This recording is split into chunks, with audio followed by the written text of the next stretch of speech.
Habis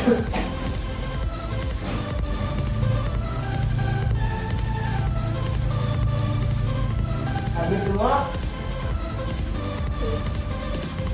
Habis. Ya. Baru ini fokus. Baru di dulu. Habis, bos.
Nanti apa gimana?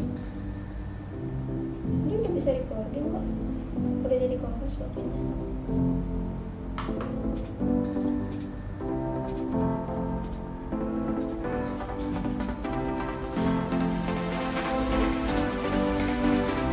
Bahasanya udah minta apa?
Proses nanti.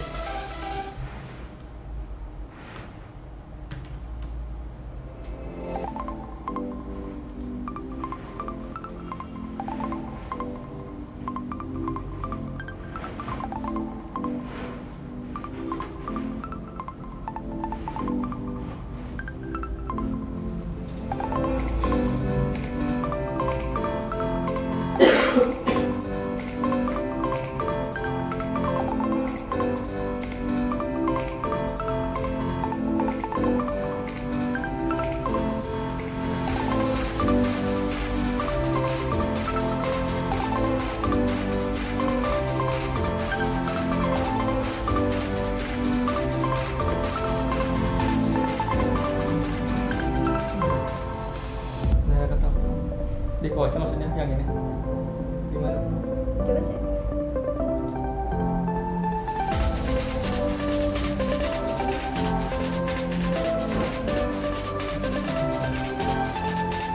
Udah boleh.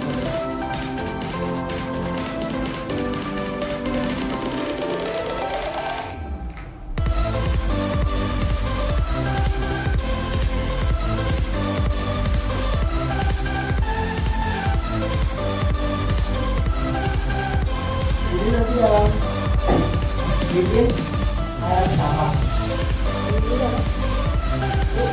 sama. Oke.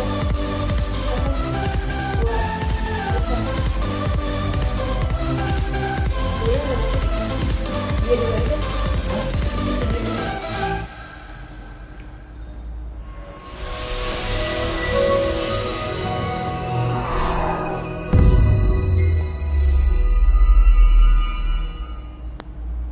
Indonesia akan menghadapi tantangan yang besar. Akan terjadi bonus demografi di Indonesia pada tahun 2030. Sayangnya, akses pendidikan belum menyeluruh. SDM adalah roda penggerak utama menuju kesuksesan. Performa maksimal dari para profesional akan timbul bila ditunjang dengan kompetensi SDM. Pengembangan SDM harus menjadi fokus utama dalam proses transformasi. Maka dari itu, HR Academy berinisiatif membuka kesempatan sebesar-besarnya bagi para SDM yang memiliki motivasi tinggi untuk terus berkembang. Berdiri sejak tahun 2014 dan telah resmi beroperasi pada tahun 2020, HR Academy turut aktif mengadakan webinar dan pelatihan baik melalui platform online maupun offline dan menjadi lembaga yang dikenal sebagai Human Capital Solution.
HR Academy adalah lembaga konsultan SDM dan juga merupakan konsultan pariwisata dan kewirausahaan. Kami juga merupakan lembaga sertifikasi profesi di bidang SDM, kewirausahaan, dan pariwisata. Tujuan kami adalah mencetak para talent yang handal agar bisa nantinya mencetak SDM Indonesia yang berkualitas.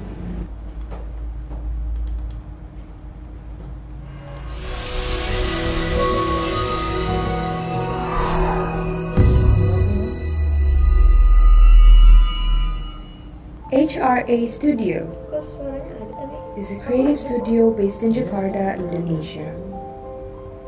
layarnya? We are here to advance creative industries in Indonesia. It's a part of dedication to our nation. Ya aku lanjut. We are a group of talented youth Ini mah macam di HP. who have their respective areas of expertise. In this digital era, we help businesses empower forward thinking. By utilizing the utmost use of digital media in designing products, Kelasnya kan? producing videos, Tadi hostnya udah pindah. social media management, Masih nambah? Iya, hostnya pindah tadi. providing podcasts, and conducting online and offline events. Clients' need is what matters the most for us. Then, we improve the idea in order to level up the quality itself so that satisfaction is gained both sides. We have also collaborated with both private and public institutions.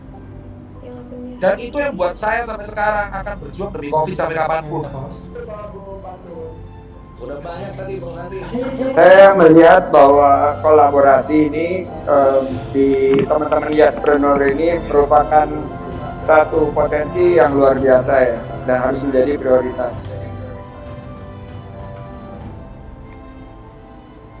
HRA Studio, where everything's possible. Balik kontrol lagi aja.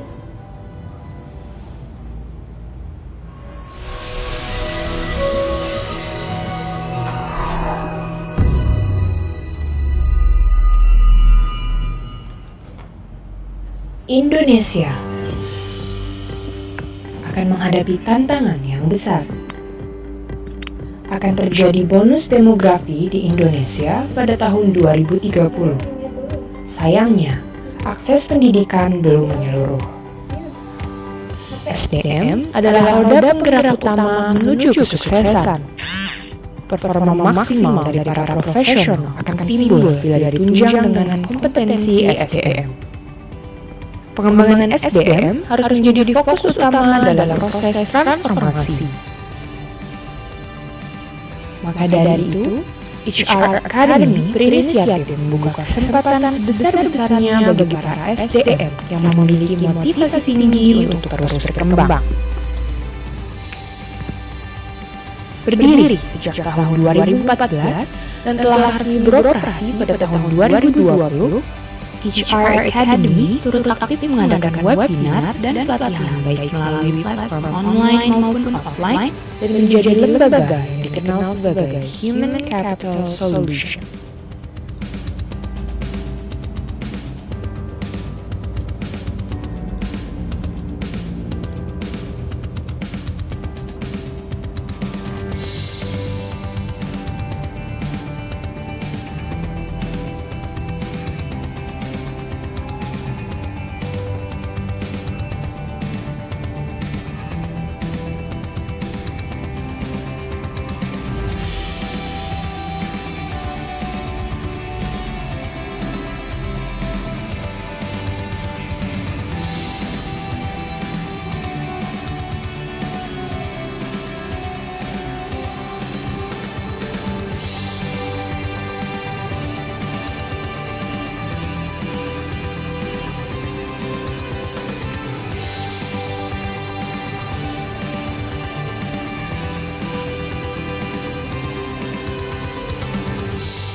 HR Academy adalah lembaga konsultan SDM dan juga merupakan konsultan pariwisata dan kewirausahaan.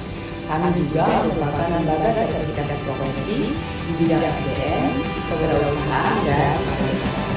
Tujuan kami adalah mencetak para talent yang handal agar bisa nantinya mencetak SDM Indonesia yang berkualitas.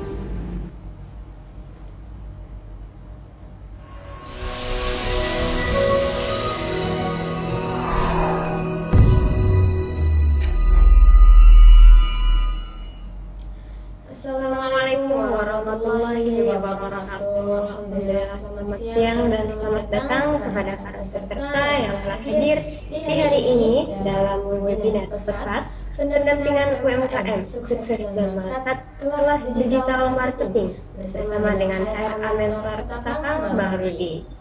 Di hari ini kita telah mengadakan seri kedua ya teman-teman semuanya.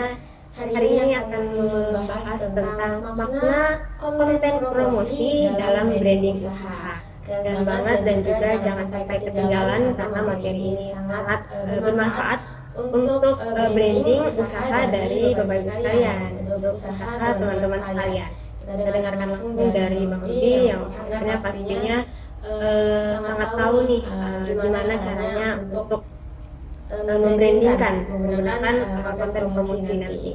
Di hari ini juga kita kedatangan motivational speaker Recording Ibu stop. Annette Lesar yang merupakan seorang CEO dari Roda Indonesia. Beliau juga Recording in progress. dan founder dari PT Gasantias Niatin. Nah, di hari ini pula kita akan Recording mendengarkan stop. insight dan juga pandangan dari beliau Recording in bagaimana progress. konten promosi ini, karena beliau juga merupakan seorang artis selain dari entrepreneurship. Nah, kita langsung saja dengarkan sambutannya terlebih dahulu karena kebetulan Coach selaku coach dan juga CEO dari HR Academy belum hadir bersama kita di sini. Recording stopped. Jadi kita dengarkan langsung sambutan terlebih dahulu oleh Ibu Annette Recording in Lesar, progress. yang merupakan CEO Roda Indonesia, owner dan founder dari PT Gasantias Niatin, Chairman dari Kumari Nusantara, Lembaga Keperempuanan dan Anak, dan juga owner dari C13 Art Studio. Kepada Ibu Ana, kami persilakan. Selamat siang semuanya. Assalamualaikum warahmatullahi wabarakatuh, dan salam sejahtera buat kita semua. Suara saya kedengeran ya? Terdengar Halo? jelas, Bu, silakan. Oke. Mantap. Oke, ya.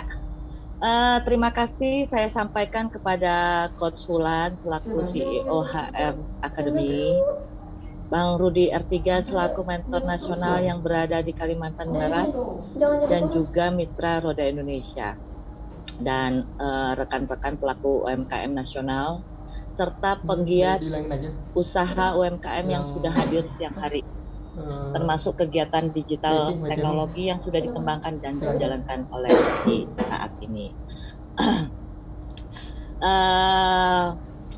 Awal ini saya sangat berterima kasih, saya sudah diajak istilahnya ikut untuk membawakan motivasi ya, memotivasi rekan-rekan semuanya.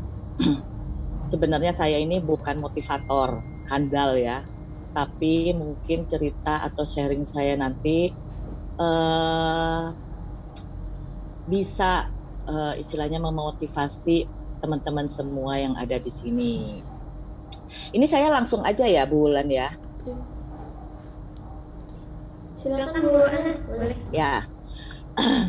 Jadi teman-teman UMKM, di sini saya hanya sharing. Saya tidak bermaksud untuk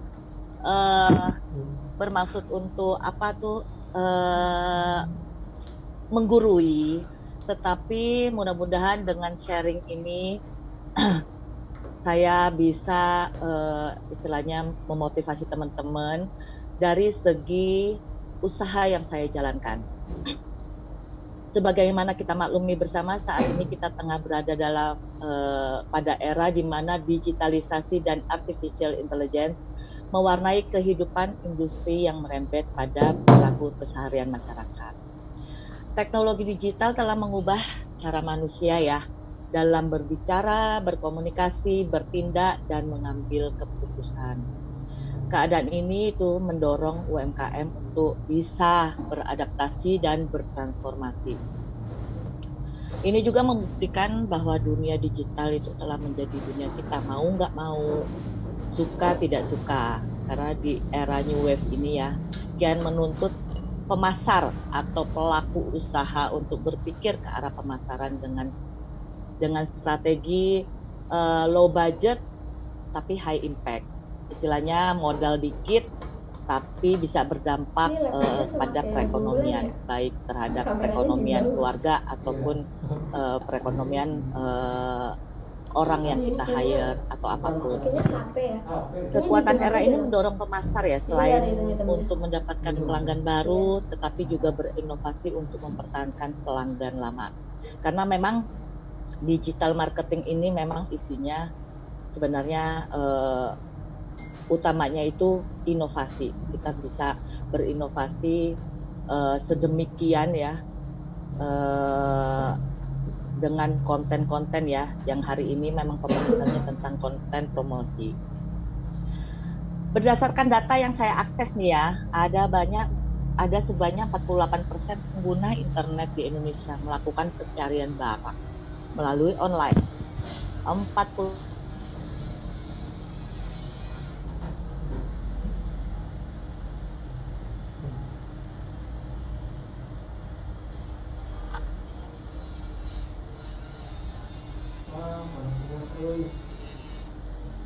Hal ini memperlihatkan bahwa potensi belanja online dan pengguna internet sebagai media untuk mempromosikan usaha cukup berkembang di Indonesia ya. Ini seksi banget.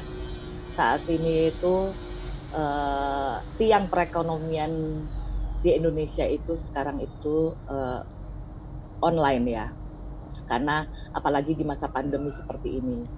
Nah, media sosial atau jejaring sosial menjadi platform yang paling sering digunakan oleh masyarakat. Dan sekarang itu sudah merambah ke e-commerce, marketplace, dan aplikasi-aplikasi lainnya ya.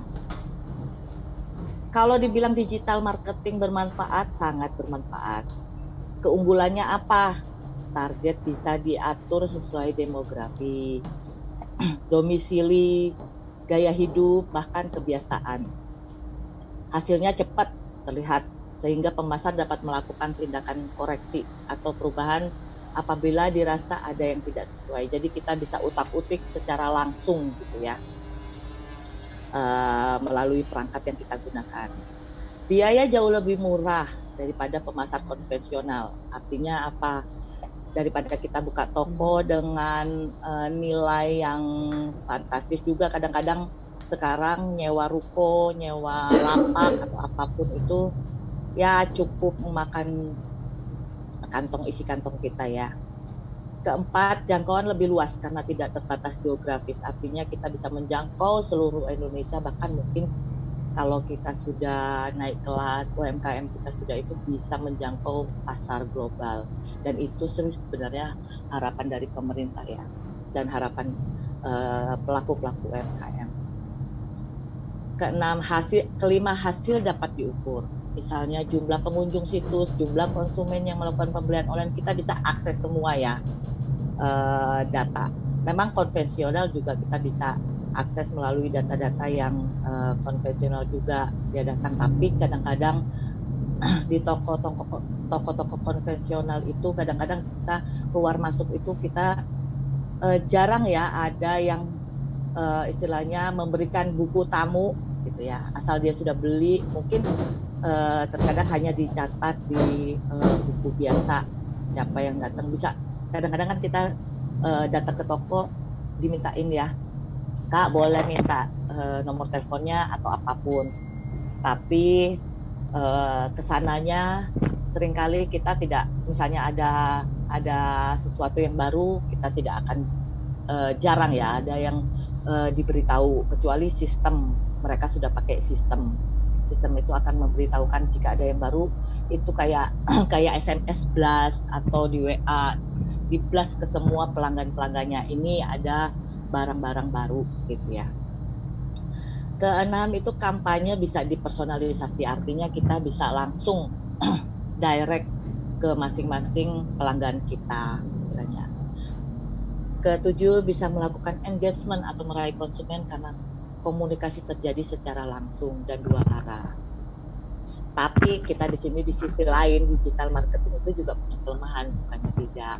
Mungkin saya berbicara di sini soal digital marketing atau digital teknologi, mungkin ada pakarnya sendiri ya, tapi mau tidak mau kita juga harus mempelajari ini untuk pengembangan diri kita sendiri.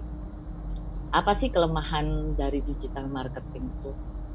Satu, mudah ditiru oleh pesaing. Iya, karena terlihat ya langsung ya. Kalau ke toko kan dia tidak banyak orang yang datang ke toko untuk melihat, oh ya pesaing kita itu seperti ini nih.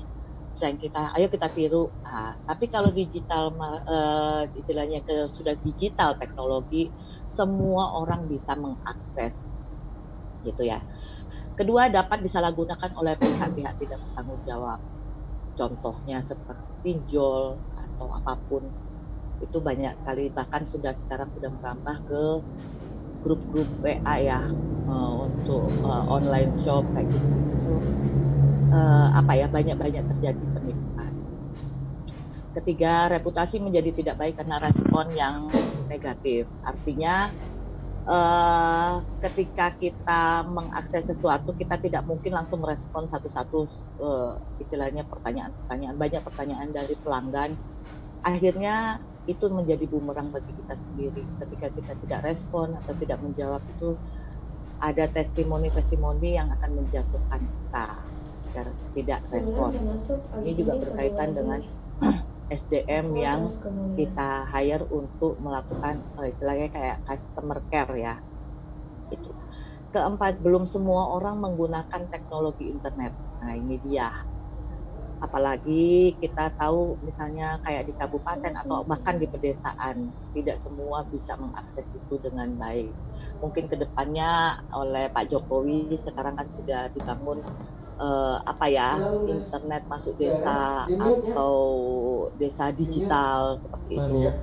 Semoga dengan adanya itu lebih banyak kita bisa menggrab para pelanggan-pelanggan kita. Jangan salah, kalau di desa juga, kalau dia di desa terus dia juga punya usaha atau dia petani.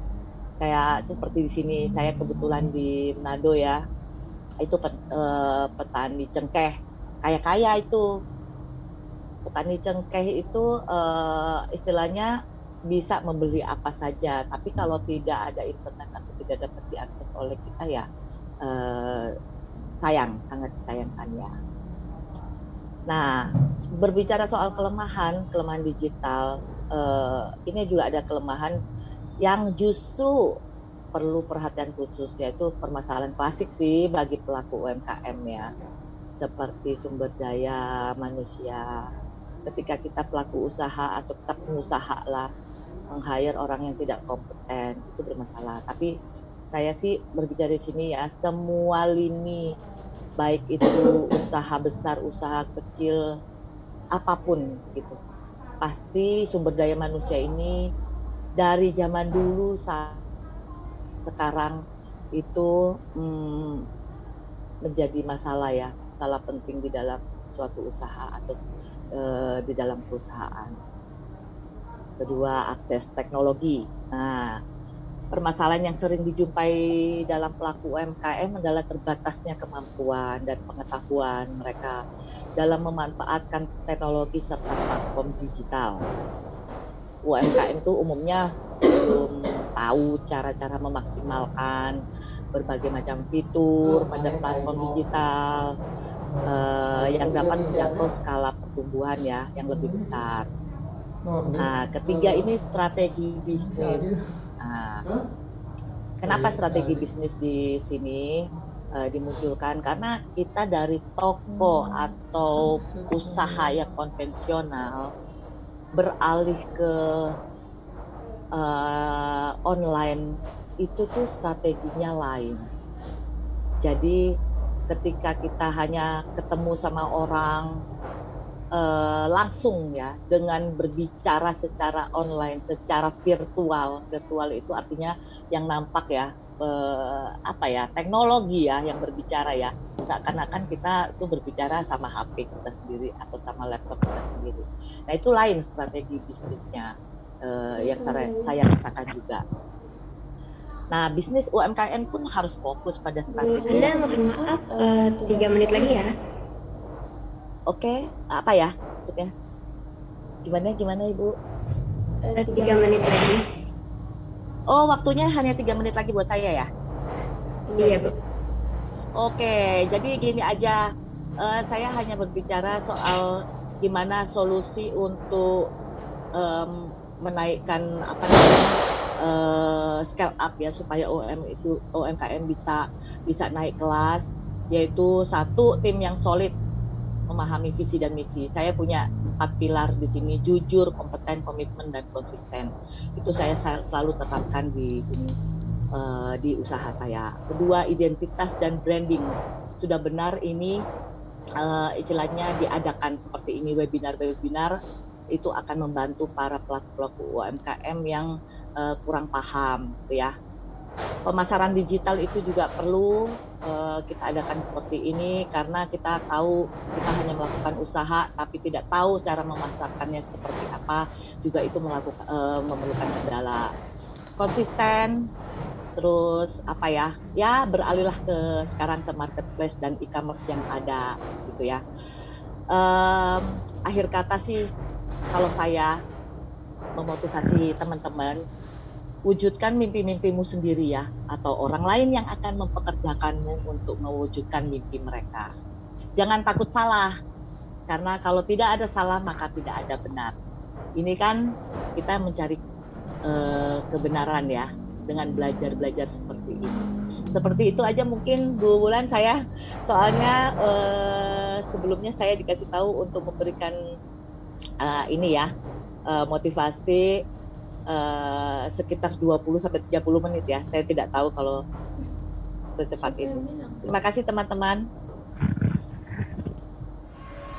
Assalamualaikum warahmatullahi wabarakatuh.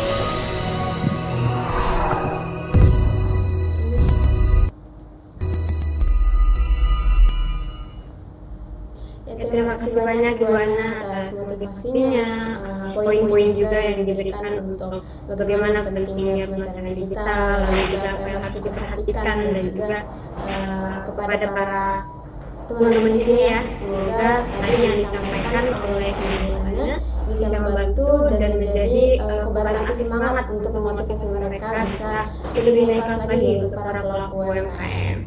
Nah, di sini tadi sudah dibilang ada sedikit kata-kata penyemangat akhir ya, wujudkan mimpimu sendiri. Keren banget, itu bisa menjadi motivasi terbesar untuk para pelaku UMKM di sini, kepada para teman-teman serta webinar hari ini. Selanjutnya, karena Coach Wulan sudah hadir di antara kita, beliau seorang coach dan juga CEO HR Academy, beliau akan memberikan sambutan pembuka dari beliau sebelum kita masuk ke materi dari yang tadi. Kepada Coach Wulan, waktu dan layar kami persilakan.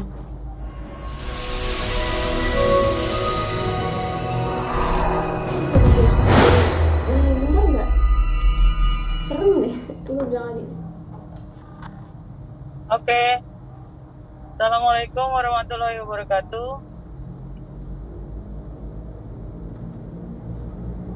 Kedengeran suara saya ya?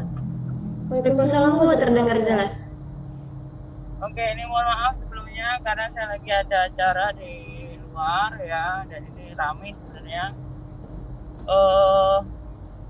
Terima kasih buat Ibu Anneke, juga trainer kita hari ini, yaitu Bang Rudi ya, yang melakukan pesat, yaitu pendampingan UMKM agar sukses dan melesat dalam kelas digital marketing.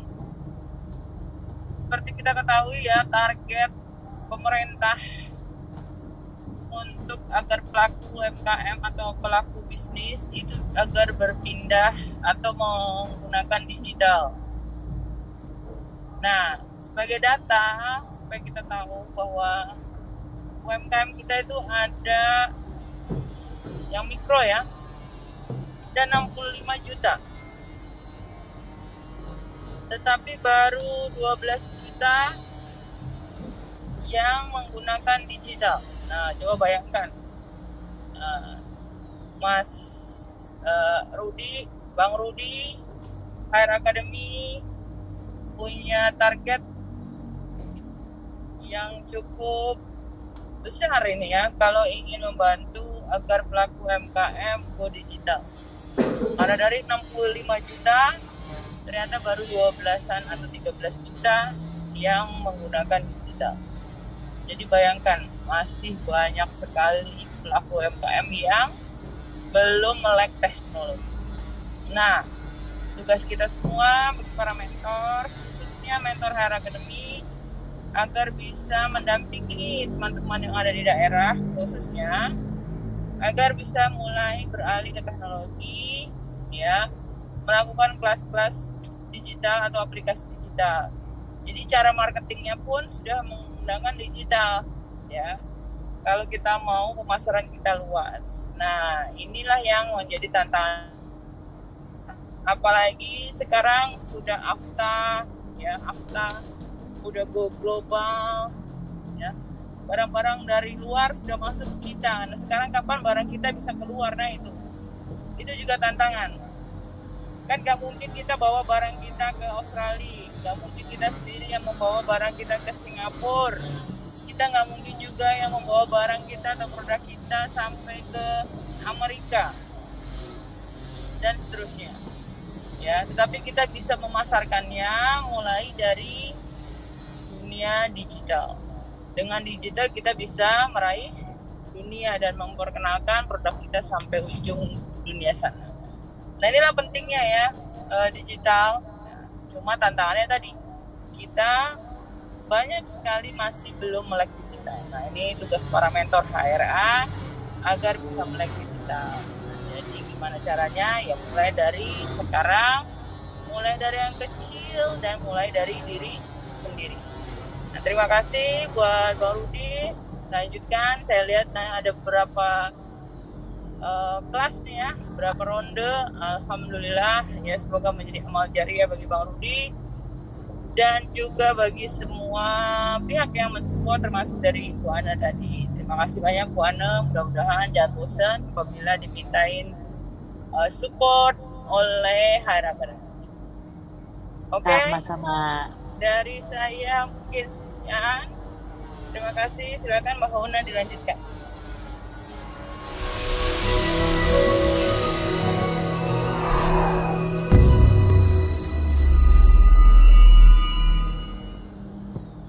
Baik, terima kasih banyak Coach Ulan atas sambutannya. Tadi kalau kita dengerin dari Coach Ulan bilang kalau pelaku mikro, usaha mikro di Indonesia ada 65 juta, sementara yang sudah go digital baru 12 juta. Berarti masih banyak tugas dan juga PR oleh para mentor ya, para mentor, terutama mentor HR Academy. Dan kita sangat hargai di sini Bang Rudi ya, sudah bisa memberikan webinar secara online ini dan berseri juga dari seri 1 sampai 5 yang hari ini kita sudah ada di seri kedua ya, alhamdulillah. Semoga bisa terus berkolaborasi bersama memberikan pendampingan kepada para pelaku UMKM agar bisa go digital ke 65 jutanya. Oke, kalau begitu kita langsung saja tanpa berlama-lama lagi kita sambut Bang Rudi, mentor HRA Ketapang dan juga owner dari Rumah Kreatif R3 untuk bisa mulai memberikan materinya mengenai makna konten promosi dalam branding usaha. Kita dengarkan materi dari beliau kepada Bang Rudi. Waktu dan layar kami persilakan.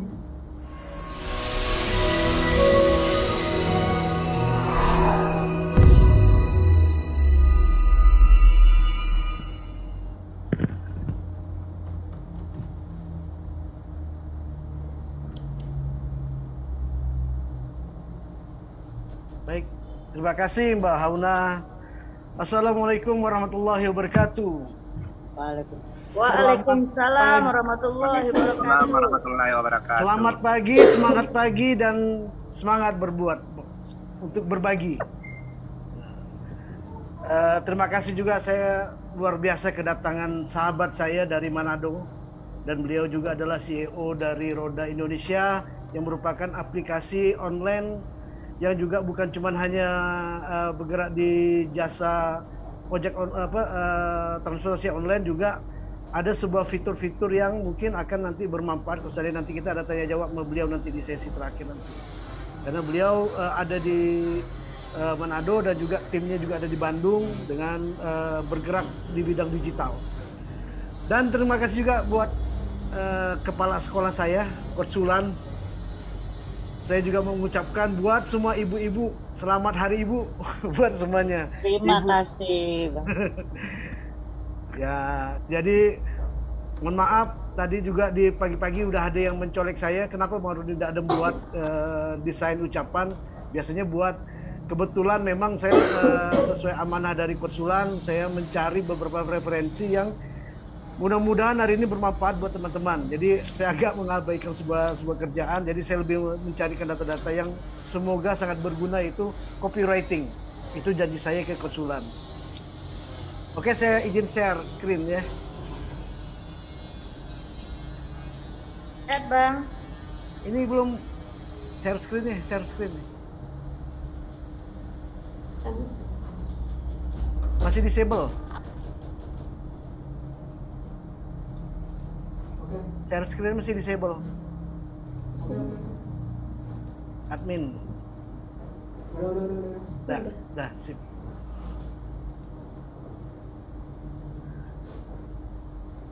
Oke, saya juga menyapa dulu lah teman-teman yang ada di Zoom. Ada teman-teman saya dari Kepri, kemudian ada Bang Yudi dari dari Bogor, dari Depok, dan juga ada dari Pelalawan, dan juga teman-teman yang lain yang saya berharap mudah-mudahan di sini kita saling sinergi, bukan saya mengajarkan, tapi kita saling mengedukasi. Kebetulan saya juga banyak berkecimpung di beberapa pembuatan desain-desain kreatif, dan mungkin ini juga menjadi referensi saya selama ini agar teman-teman nanti seandainya membuat konten promosi mengetahui dulu sesuatu yang seharusnya menjadi keharusan. Jadi bukan buatkan bagus tapi terserah tapi bagus. Jadi tidak ada lagi ya buat mentor dan juga mungkin teman-teman pendampingan UMKM.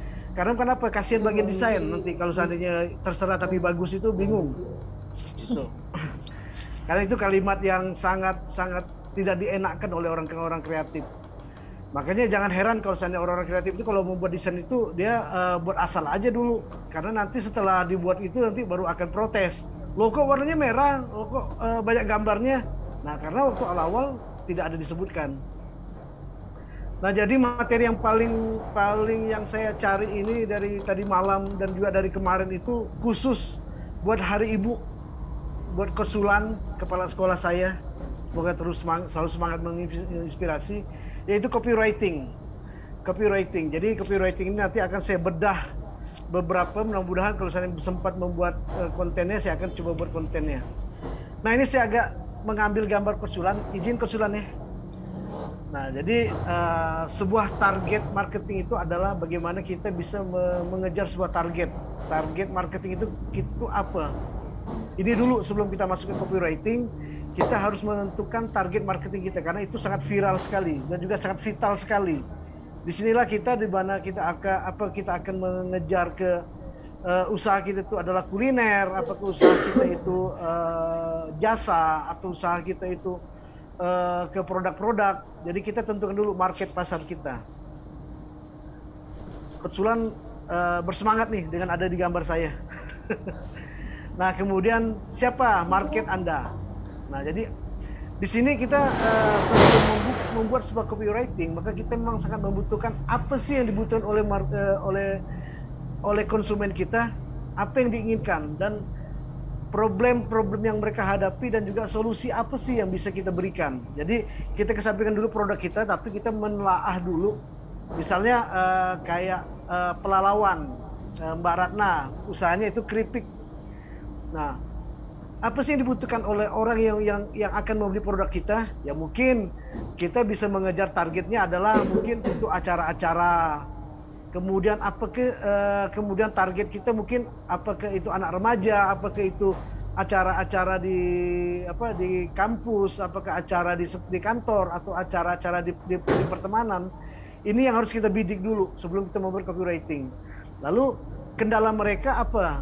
Kendala mereka mungkin mereka mau mencari produknya susah. Nah, makanya kita akan memberikan solusi-solusi yang mungkin akan menjadi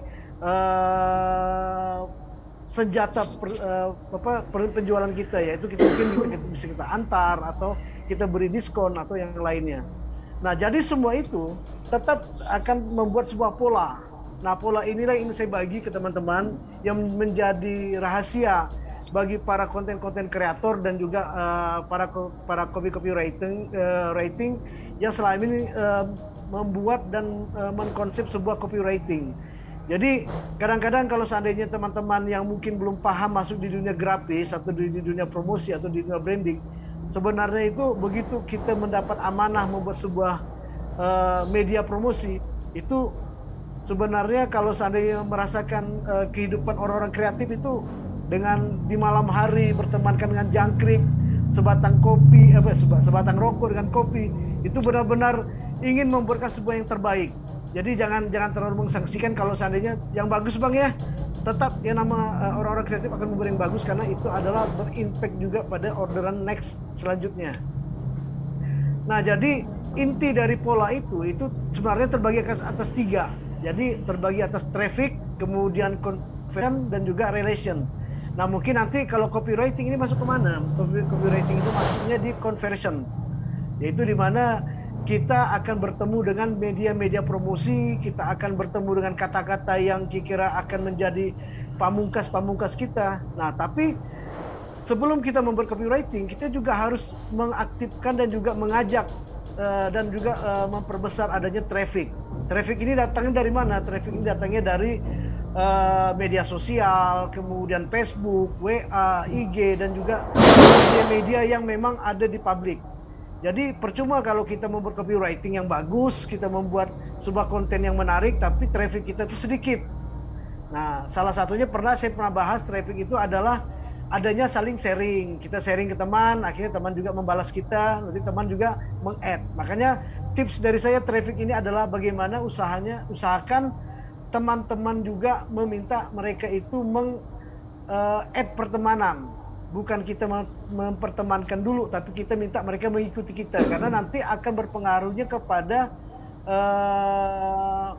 story. Misalnya kayak WA, kalau WA teman kita itu belum meng-save nomor kita, maka kita membuat story yang ada di WA tidak akan kebaca sama mereka.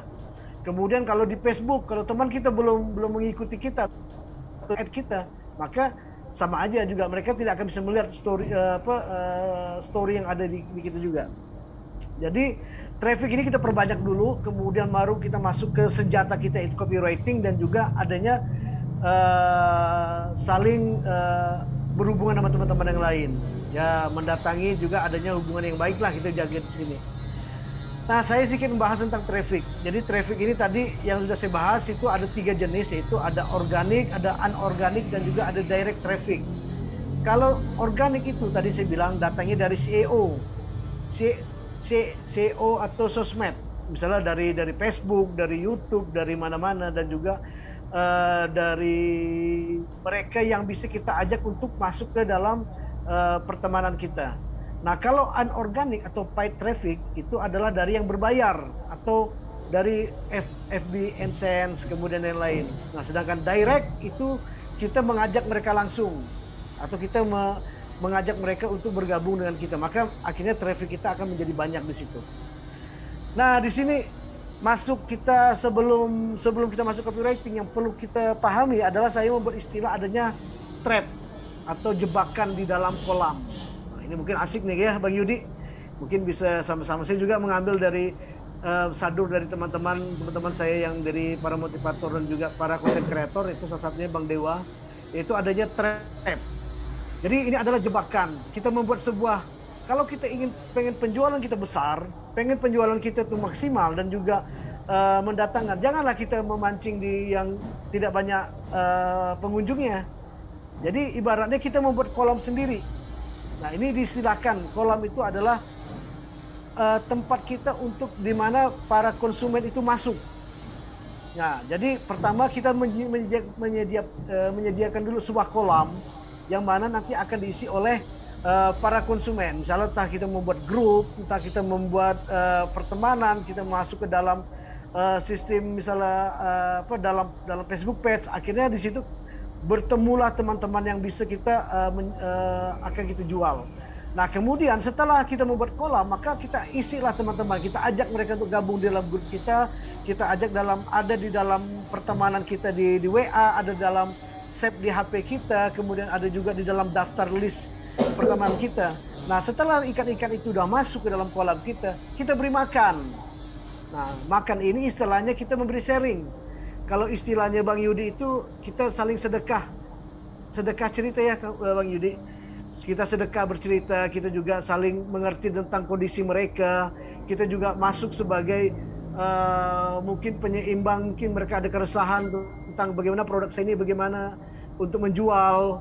Jadi kita ada sifatnya sedekah berbicara juga sama teman-teman. Kita sharing sama teman-teman. Itulah yang namanya makanan di dalam kolam kita. Nah, setelah mereka ada di situ, barulah kalau mau dipancing, saya rasa itu udah langsung masuk pancingan. Jadi inilah namanya trap. Itu strategi di dalam penjualan kita sebelum masuk ke konten kreatif. Nah, copywriting, sekarang kita masuk ke dalam copywriting. Mungkin mudah-mudahan teman-teman ini bisa di sharing juga ke teman-teman yang lain, karena saya rasa ini mudah-mudahan bermanfaat bagi kita semua. Nah, jadi copywriting itu adalah bagaimana copywriting dan juga apa sih copywriting itu berguna buat media promosi kita di online. Nah, jadi pertama-tama sebelum kita masuk ke dalam copywriting, yang harus kita perhatikan dulu itu adalah namanya anatomi dari copywriting. Jadi copywriting itu bukan sekedar kita mengetik sebuah ketikan yang ada baik di Canva, misalnya teman-teman pakai HP, kemudian baik pakai Corel atau pakai yang lain, tapi kita pelajari dulu dan kita punya strategi dulu. Jadi bukan cuma hanya membuat postingan, foto, kita masukin tulisan. Jadi kita harus punya ada head end. Kemudian anatominya itu di dalam sebuah copywriting itu di situ ada penawaran, kemudian ada alasan, ada bonus, ada testimoni, ada garansi, dan ada catatan kaki atau terakhir, bagian akhir. Nah, cuman ini akan disesuaikan juga dengan media apa sih yang kita gunakan. Salah satunya misalnya kita menggunakan Facebook atau kita menggunakan IG. Tidak semuanya anatomi ini harus kita gunakan. Mungkin di situ kita tidak bisa masukkan tentang garansi atau tentang catatan kaki atau alasan. Yang penting kita udah mengetahui bahwa membuat sebuah copywriting ini ada sebuah anatomi, kayak kita mempelajari sebuah anatomi tubuh. Jadi bagi saya headline itu adalah iklannya kita. Headline itu adalah iklannya Anda. Jadi saat kita membuat headline itu adalah iklannya kita. Di mana salah satu tadi Mbak Ana dari Roda Indonesia mengatakan memanusiakan manusia. Nah, itu headline-nya juga salah satu headline. Atau dengan satu sentuhan maka semua aplikasi, semua kebutuhan Anda akan bisa tercukupi. Jadi itu adalah iklan bagi kita. Headline itu adalah penentu. Nah, kalau seandainya kita tidak bisa menentukan sebuah headline yang pas dan kuat, maka hati-hati. Jangan sampai nanti headline kita atau tulisan wording kita itu akan menjadi oleh konsumen akan menjadi tidak peduli. Buat apa ini? Karena kenapa? Kita menentukan headline yang tidak mengena. Kemudian emang kenapa saya harus melihat produk itu? Lalu apa untungnya buat saya? Jangan sampai kita menentukan sebuah headline yang kira-kira tidak menjadi 3 pertanyaan yang tadi.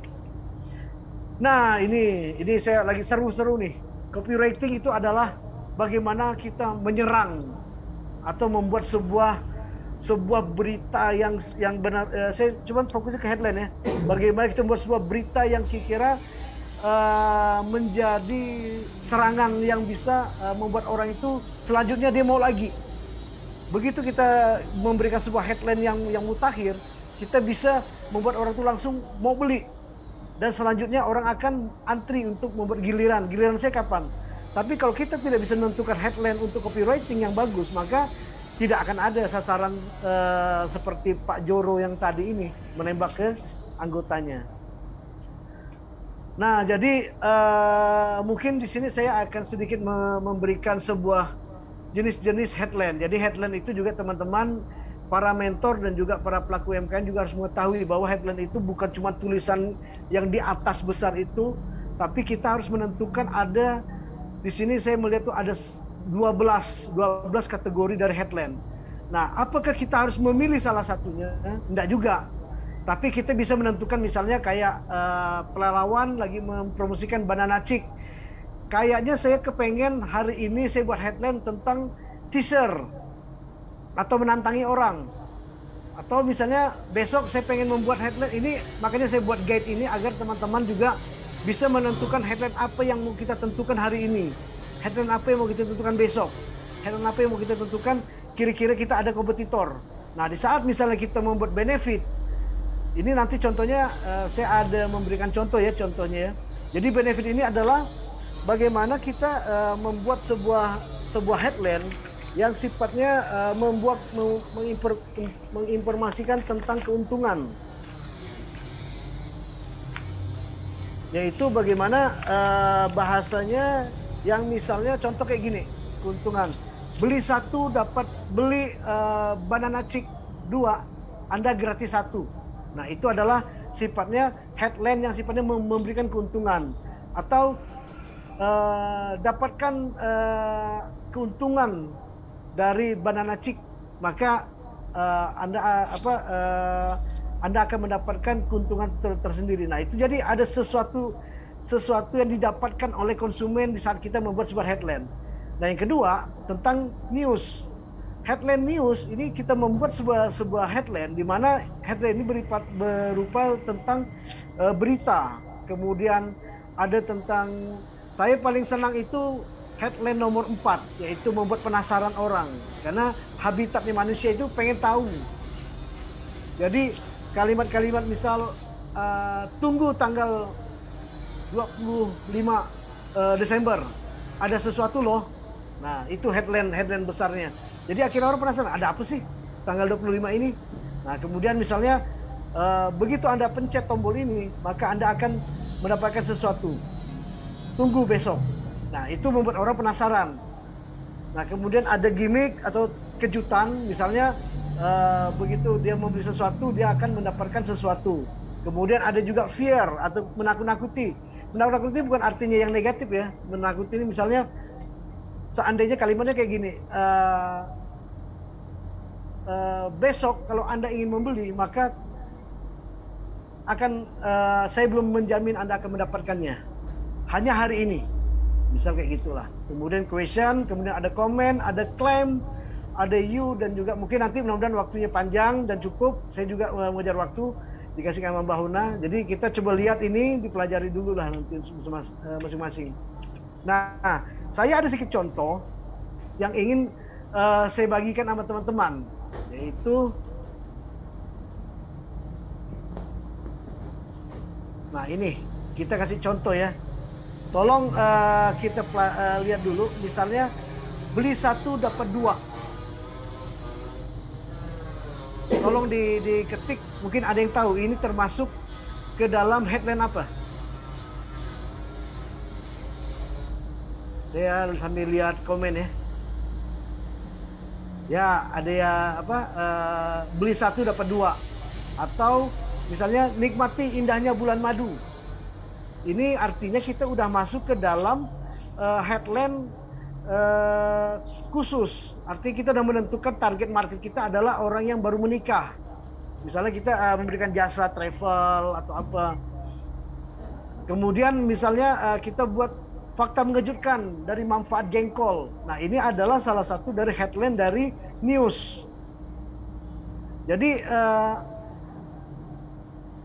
bagaimana kita bisa memberikan sebuah telling story atau bahasa-bahasa yang sifatnya bisa membuat orang itu menjadi tertarik dengan apa yang kita sampaikan. Oke, saya lanjut lagi ya di sini. Kemudian, jadi ini nanti maksud saya dengan adanya 12 ini bukan artinya kita sebuah headline itu harus masuk semua 12 ini, tidak. Tapi kita bisa menentukan kapan kita akan mengeluarkan headline tentang teaser, kapan mengeluarkan tentang selection, kapan mengeluarkan tentang news dan lain-lainnya. Nah, kemudian ini ada sedikit saya memberikan kata-kata perangsang untuk sebuah headline. Kadang-kadang mungkin kita sedang bingung mau membuat kata-kata. Mungkin ini bisa di-save dan juga nanti bisa di-sharing sama admin ke email teman-teman. Ini mungkin akan menjadi guide buat kita. Kata-kata perangsang yang sering dipakaikan oleh copywriting yaitu misalnya tentang Anda, penting, buruan, memperkenalkan, dan juga bisa dilihat dari sini ya. Kemudian frase-frase yang dipakai itu biasanya kayak inilah caranya untuk mendapatkan keripik yang sensasi di pelalawan. Atau misalnya kayak ada Kak Ros di Pontianak ya, bagaimana Anda bisa merasakan kopi nikmatnya kopi Pontianak. Kemudian juga mungkin di Depok, siapa lagi nih yang belum merasakan kerajinan dari kami dari Depok dan lain-lain. Ini kalimat-kalimat yang bisa dipakai oleh kita yang menjadi frase sebuah headline, dan ini adalah kata-kata yang menjadi perangsang untuk agar orang tuh menjadi perhatian pada apa yang kita sampaikan.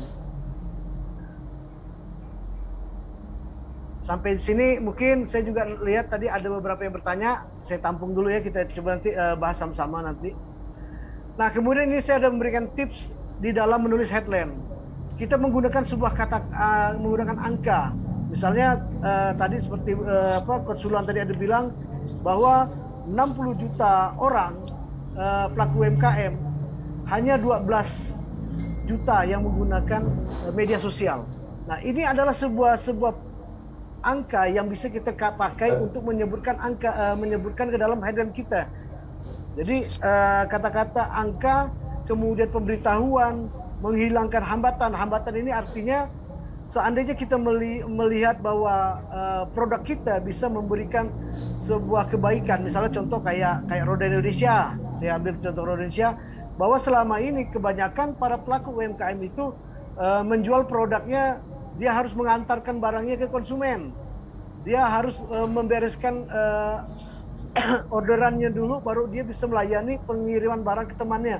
Maka itu adalah menjadikan sebuah hambatan bagi dia. Maka muncullah sebuah headline yang dipakai oleh Roda Indonesia, yaitu bisa mengantarkan sampai ke tempat tujuan dengan menggunakan aplikasi yang disediakan. Jadi ini karena melihat adanya sebuah kendala dari pelaku UMKM tidak bisa mengantarkan produknya, maka muncullah sebuah headline atau saja promo yang bisa memberikan solusi bagi konsumen tersebut untuk ke konsumennya.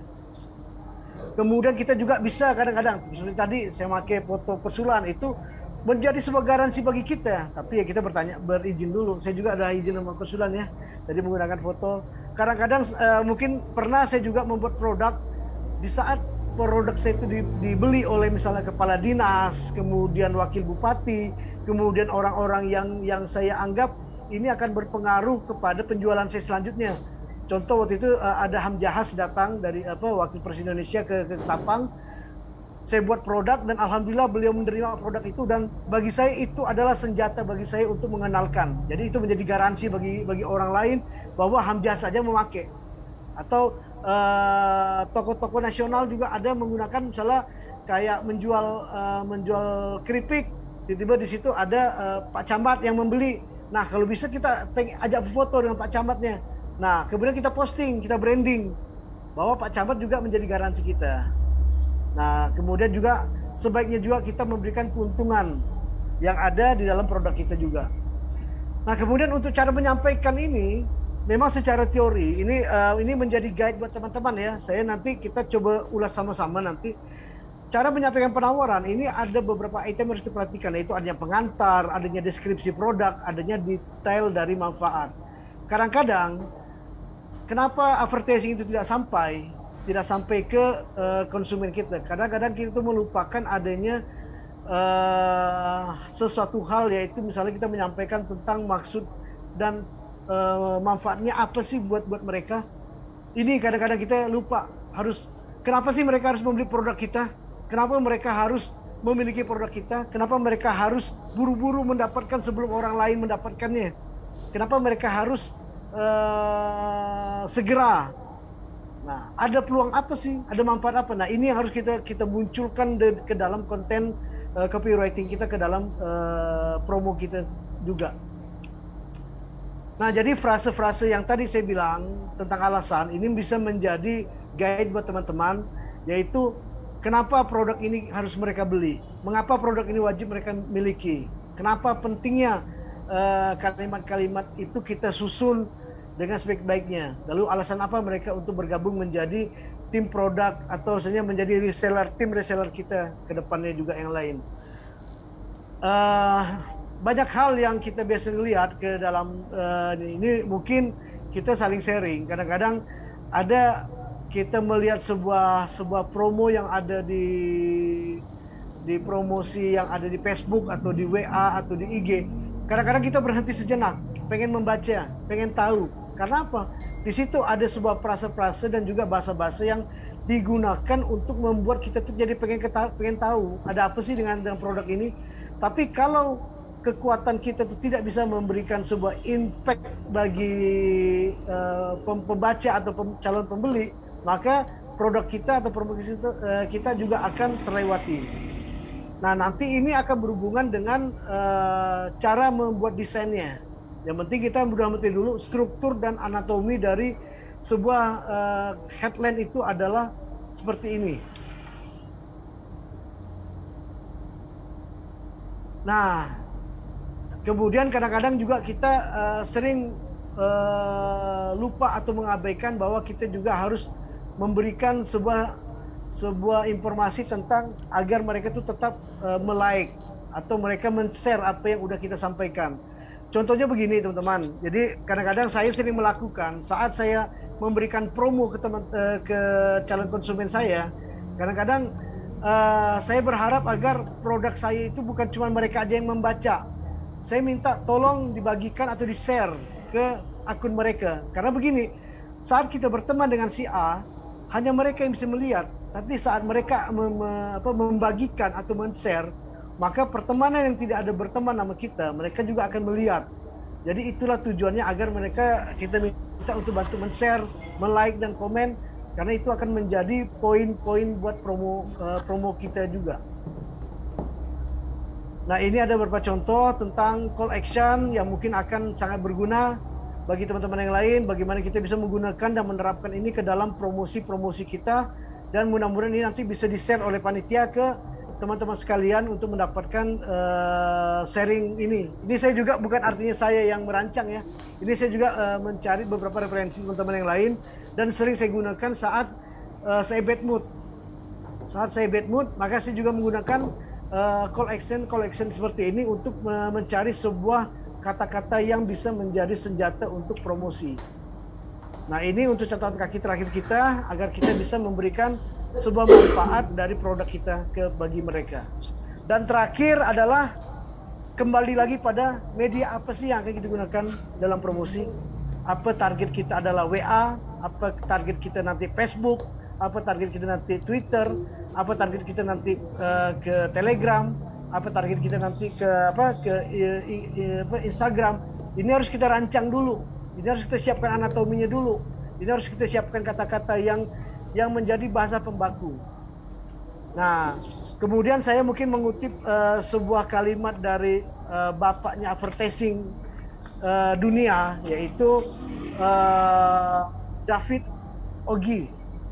Di sini dikatakan bahwa bagaimana kita itu sebagai seorang content creator atau sebagai seorang pelaku usaha, kita harus menggunakan bahasa yang kita jual. Gunakanlah bahasa yang kita jual dengan bahasa-bahasa yang memang sesuai dengan apa yang kita jual. Misalnya kita menjual makaroni atau kita menjual bahasa kuliner. Kita tidak perlu harus menggunakan bahasa-bahasa yang sifatnya di luar dari bahasa itu. Kita bisa menggunakan bahasa kriuk, kita bisa menggunakan bahasa yang pedas atau garing, atau misalnya bahasa-bahasa yang berhubungan dengan kuliner tersebut. Ya kan, misalnya kita usahanya laundry, maka kita harus yang sifatnya clean, bersih dan lain-lain. Misalnya usaha kita ke jasa travel atau misalnya jualan online, maka kita menggunakan bahasa-bahasa yang memang sesuai dengan apa yang memang kita jual di produk itu. Itu menjadi tips bagi kita juga. Nah, terakhir mungkin biar kita juga ada sharing-sharing dan juga kita nanti dapat tips juga dari Teh Ana. Ya, Teh Ana tetap monitor Teh Ana ya, karena mungkin ada pengalaman beliau yang bisa kita sharing, dan juga mungkin juga bukan saya bertanya ke saya juga, mungkin kita sama-sama berbagi bahwa terakhir bagi saya ya, ilmu daging itu akan membusuk atau akan menjadi sampah jika tidak dipraktikkan. Jadi apa yang saya omongkan sampai berbuih-buih ini, sampai bersemangat-semangat begitu buat teman-teman, mudah-mudahan bisa kita praktekkan dulu, kita coba dulu. Karena kalau seandainya kita menggunakan ilmu daging, maka disimpan, nanti ajalah, biar ajalah, maka nanti ilmu itu akan menjadi busuk dan juga tidak akan berguna.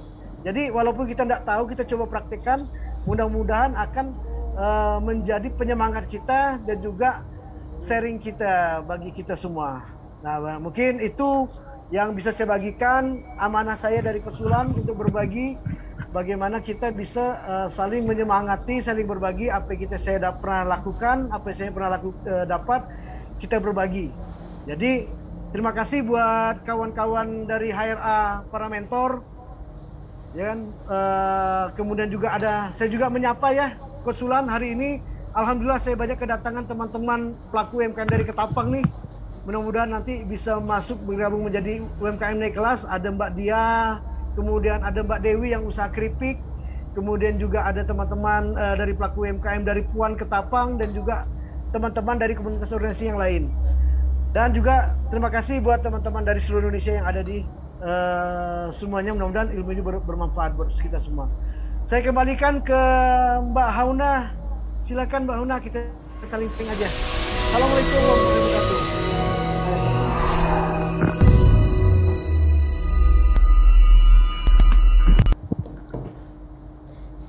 Terima kasih banyak Bang Rudi, materinya sangat luar biasa. Kita langsung, kalau teman-teman kita ke sesi sharing di sini, sharing dan diskusi. Tadi kita lihat sudah ada beberapa pertanyaan juga ya, dan juga saran dan masukan ya. Ada pandangan dari siapa. Nah, kita akan sharing di sini bersama Bang Rudi, bersama Bu Ana yang masih hadir juga di sini, dengan teman-teman juga kalau punya insight yang lain atau ada yang ingin didiskusikan bersama di sini, dipersilakan. Mungkin saya kembalikan dulu ke Bang Rudi untuk di layar, kemudian saya akan bantu untuk baca dari chat atau apabila ada yang resen. Siap Mbak Hauna. Oke, jadi tadi pertama itu kalau saya lihat mungkin kalau Bang Rudi ada yang sempat melihat sesuatu pernyataan atau pertanyaan di chat gitu ya, terus ingin ditanggapi secara langsung sekarang boleh banget, tapi mungkin saya baca yang tadi saya lihat dulu. Ada dari Ibu Faidah, Masya Allah Ibu Faidah juga luar biasa nih, mentor kita. Mana yang lebih memberikan keberhasilan promosi yang melekat di benak konsumen antara copywriting dan telling story? Silakan. Kalau dibanding-bandingkan, sebenarnya kita sih tidak usah membandingkan. Kadang-kadang kita sebagai pelaku UMKM bisa menentukan ini kapan kita siapnya. Telestoring itu kan kita bercerita. Memang ada momen kapan kita harus menggunakan. Tapi di sini tadi saya memang banyak membahas tentang headline atau copywriting. Copywriting itu ada kekuatan kita untuk membuat sebuah tulisan. Nah, jadi ada 12 tadi yang senjata yang saya bilangkan itu juga bisa berkolaborasi dengan telestoring. Jadi di sini kita bisa membagi porsinya, bagaimana kita juga bercerita tentang pengalaman kita menggunakan, atau juga kita bisa berbagi orang yang pernah menggunakan produk kita. Tapi kita kuatkan dengan headline yang bisa membuat promosi kita menjadi bergetar kata orang itu kan. Tadi Mbak Hauna bilang tadi melihat dari ini, malahan saya ada di chat langsung ya, ada beberapa nih Mbak Hauna, malahan ada minta dibuatkan. Maksud saya bukan saya ini bukan yang spesialis buat. Saya berbagi sama teman-teman, ayo kita sama-sama coba menjadi kreator, pembuat copywriting. Begitu. Mungkin Mbak Ana yang punya pengalaman tentang copywriting yang luar biasa dengan teman-teman di Roda Indonesia, mungkin ada sedikit menambahkan tentang storytelling dengan copywriting. Oke. Kalau saya sih ya, dengar ya Bang Rudi ya? Ya, dengar.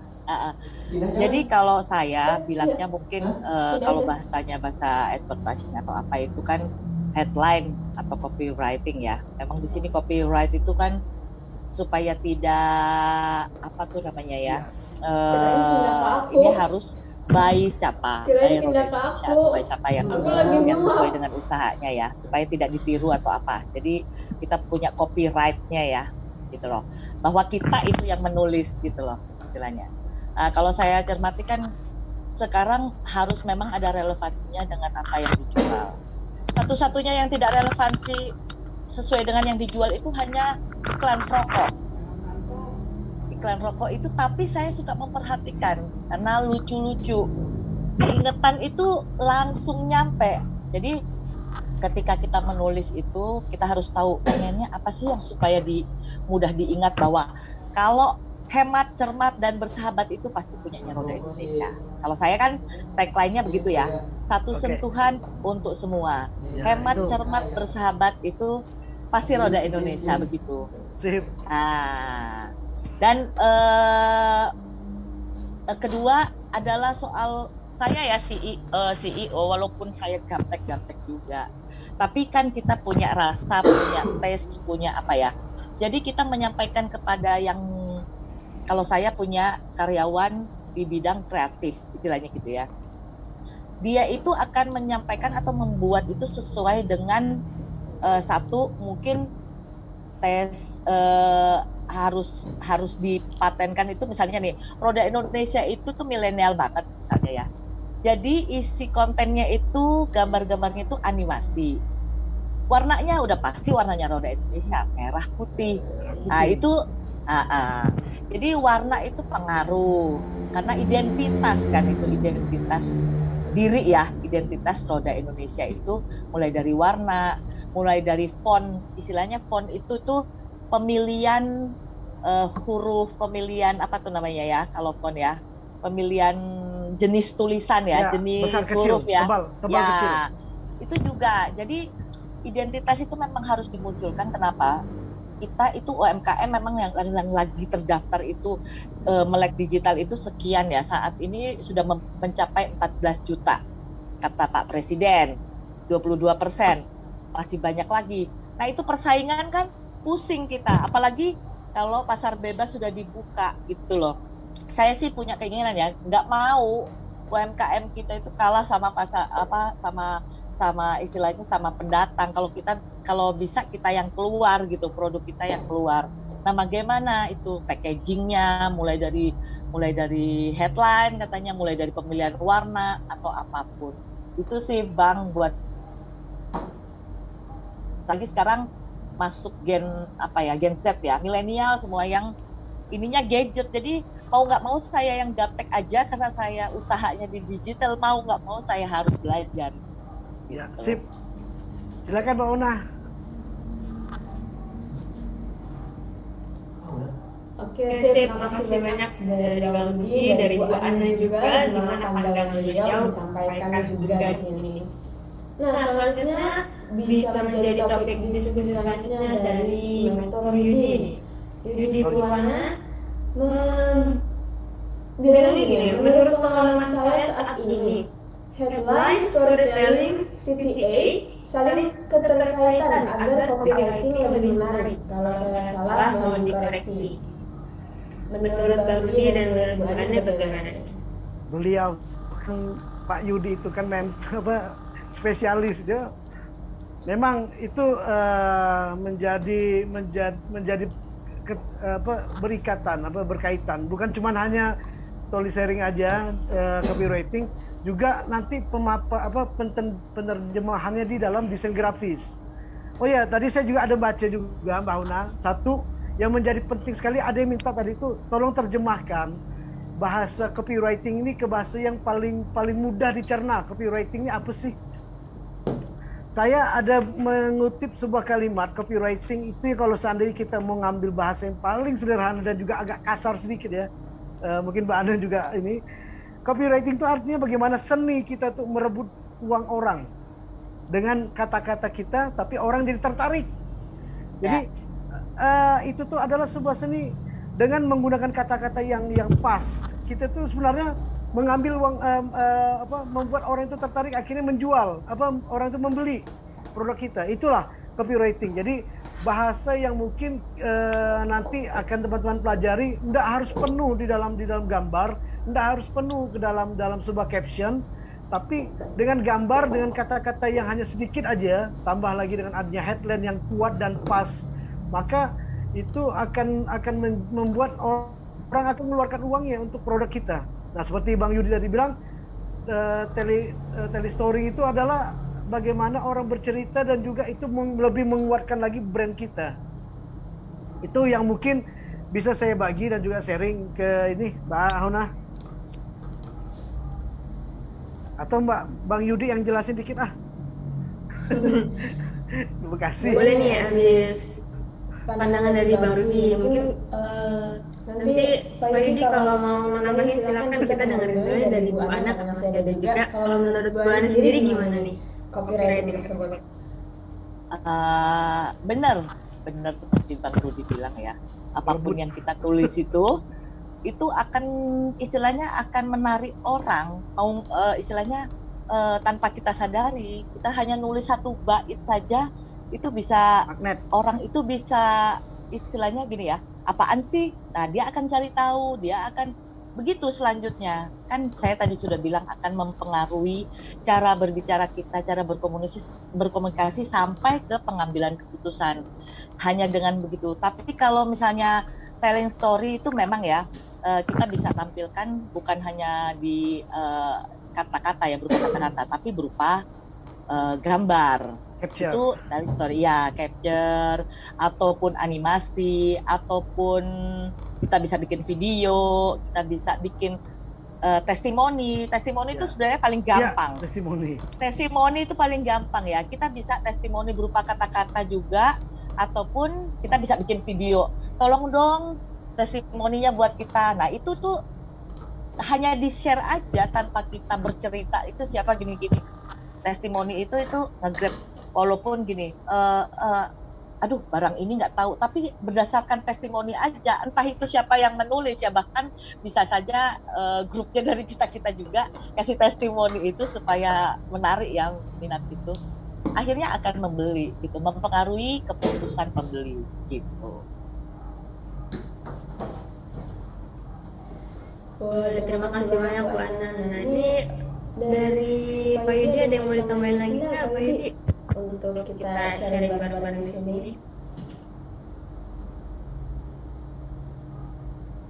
Pak Yudi kayaknya dari Pontianak. Sama Bu Ana ternyata.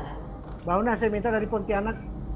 Boleh, silakan. Kak Ros dari Pontianak silakan. Atau dari teman-teman dari Ketapang, biar ini kehormatan dari kawan-kawan Kalimantan, UMKM perempuan Ketapang. Wah, Masya Allah. Silakan kepada yang ingin menyampaikan pendapatnya untuk bisa di-sharing, untuk bisa didiskusikan bersama di sini. Oh ya, nggak apa-apa Pak Yudi, nggak apa-apa banget. Nanti chat nama saya aja nanti tuh. Diskusinya pribadi itu. Boleh nih dari yang saya. Ntar saya lihat di sini ya.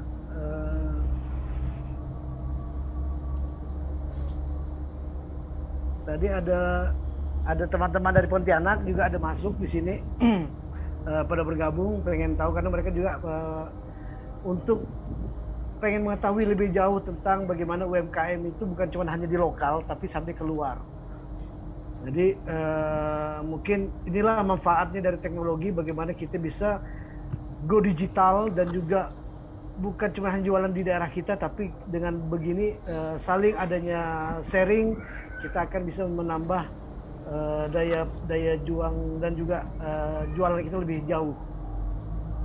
Mbak Reni tuh dari Kepri, karena tadi dari kemarin nama saya disebut terus R3 Kepri, padahal saya R3 Ketapang. Waduh. Kayaknya mau kali sama Bu Reni. Iya, kayaknya mau nyangkut di Kepulauan Riau nih Mbak Reni. Mbak Reni. Di chat ada yang menyampaikan lagi nih. Ya, silakan. Dari Ibu Dia Ketapang. Nah. Ngobrol Bu Dia buka open mic deh. Bu Dia Ketapang. Saya bacakan dulu pertama ya. Di samping copywriting yang mengenai sasaran, foto produk juga harus keren sehingga yang lihat semakin tertarik. Nah, bagaimana supaya foto produk bisa menarik? Nah, ini berarti Bu Dia harus ikut seri selanjutnya nih. Iya, itu ada di sesi 4, tidak salah. Yaitu menggunakan foto dengan HP. Iya, benar. Seri 4 itu di seri 4. Season 4 kalau nggak salah sekitar Januarian. Di Ini kan 2 minggu. Januari pertengahan. Jadi sayang mudah-mudahan bisa ngikut terus seri ini karena ini seri kedua. Mungkin ada yang ikut seri 1. Jadi ini saya memang mendapat amanah untuk memberikan 5 seri, yaitu saya buka dikit Mbak Hona ya biar ada yang lihat. Silakan, Bang. Jadi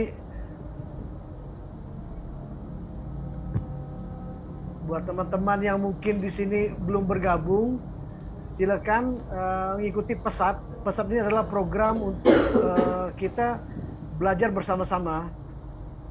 Nah, di sini ada 5 seri, yaitu memaksimalkan fitur kemarin tanggal 8 Desember, kemudian optimalisasi tentang logo. Sebenarnya saya tukar ya, bukan logo lagi optimalisasinya, tapi tentang ini.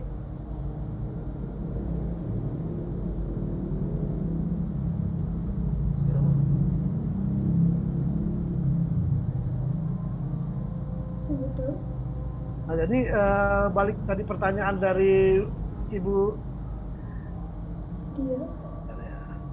Nah, ini logo itu ada di seri 4 nanti, seri 4 di promosi usaha melesat dengan foto HP.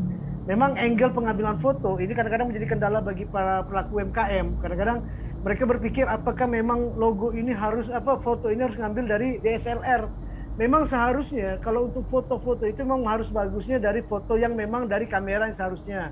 Tapi karena kita tahu kemampuan dan juga kondisi dari para pelaku UMKM, dari kamera HP juga kita bisa memaksimalkan sebuah branding dan juga tadi Bu Ana bilang menjadi testimoni dengan hanya kita memotokan teman lagi membeli keripik, kemudian dia difoto sambil makan keripik. Itu testimoni juga bagi saya. Itu adalah gambar yang berbicara dari capture foto yang kita ambil. Jadi ini maka tadi saya bilang tadi, copywriting ini bukan menjadi satu-satunya pondasi, tapi dia akan berhubungan juga dengan logo. Kalau logo kita menarik, kita juga akan bisa menjadi sebuah daya tarik juga. Kemudian konten, kemudian juga dengan foto dan juga penataan layout dari orang desain. Maka kalau saya bingung, carilah orang desain yang kira-kira bisa membantu kita untuk membuatkan sebuah tata layout yang menarik. Mungkin itu Mbak Hona. Oke, memang Rudi tambahannya untuk logo dan juga nanti buat foto nih di seri keempat nih dia boleh ditunggu, informasi juga ada di Instagram join di klik isi absennya. Oh iya, jangan lupa untuk isi presentasi. Di chat ada tambahan dari Pak Yudi nih. Beliau bilang untuk menambahkan saja saling sharing.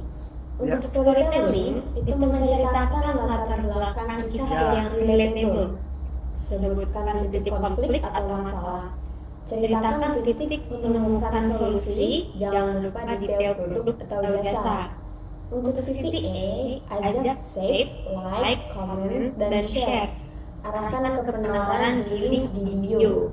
Sisi A bisa ditaruh di awal atau di akhir caption. Itu tambahan dari Pak Yudi nih. Pak Mentor tuh, mentor Depok. Bang Rudi kan mentor juga, Bang. Jadi ya mungkin saya tambahan lagi dikit ya, memang benar. Kadang-kadang kita juga bercerita tentang deskripsi produk kita. Tapi maksud saya gini, ada momen kapan kita memang tidak harus membuat copywriting itu harus padat.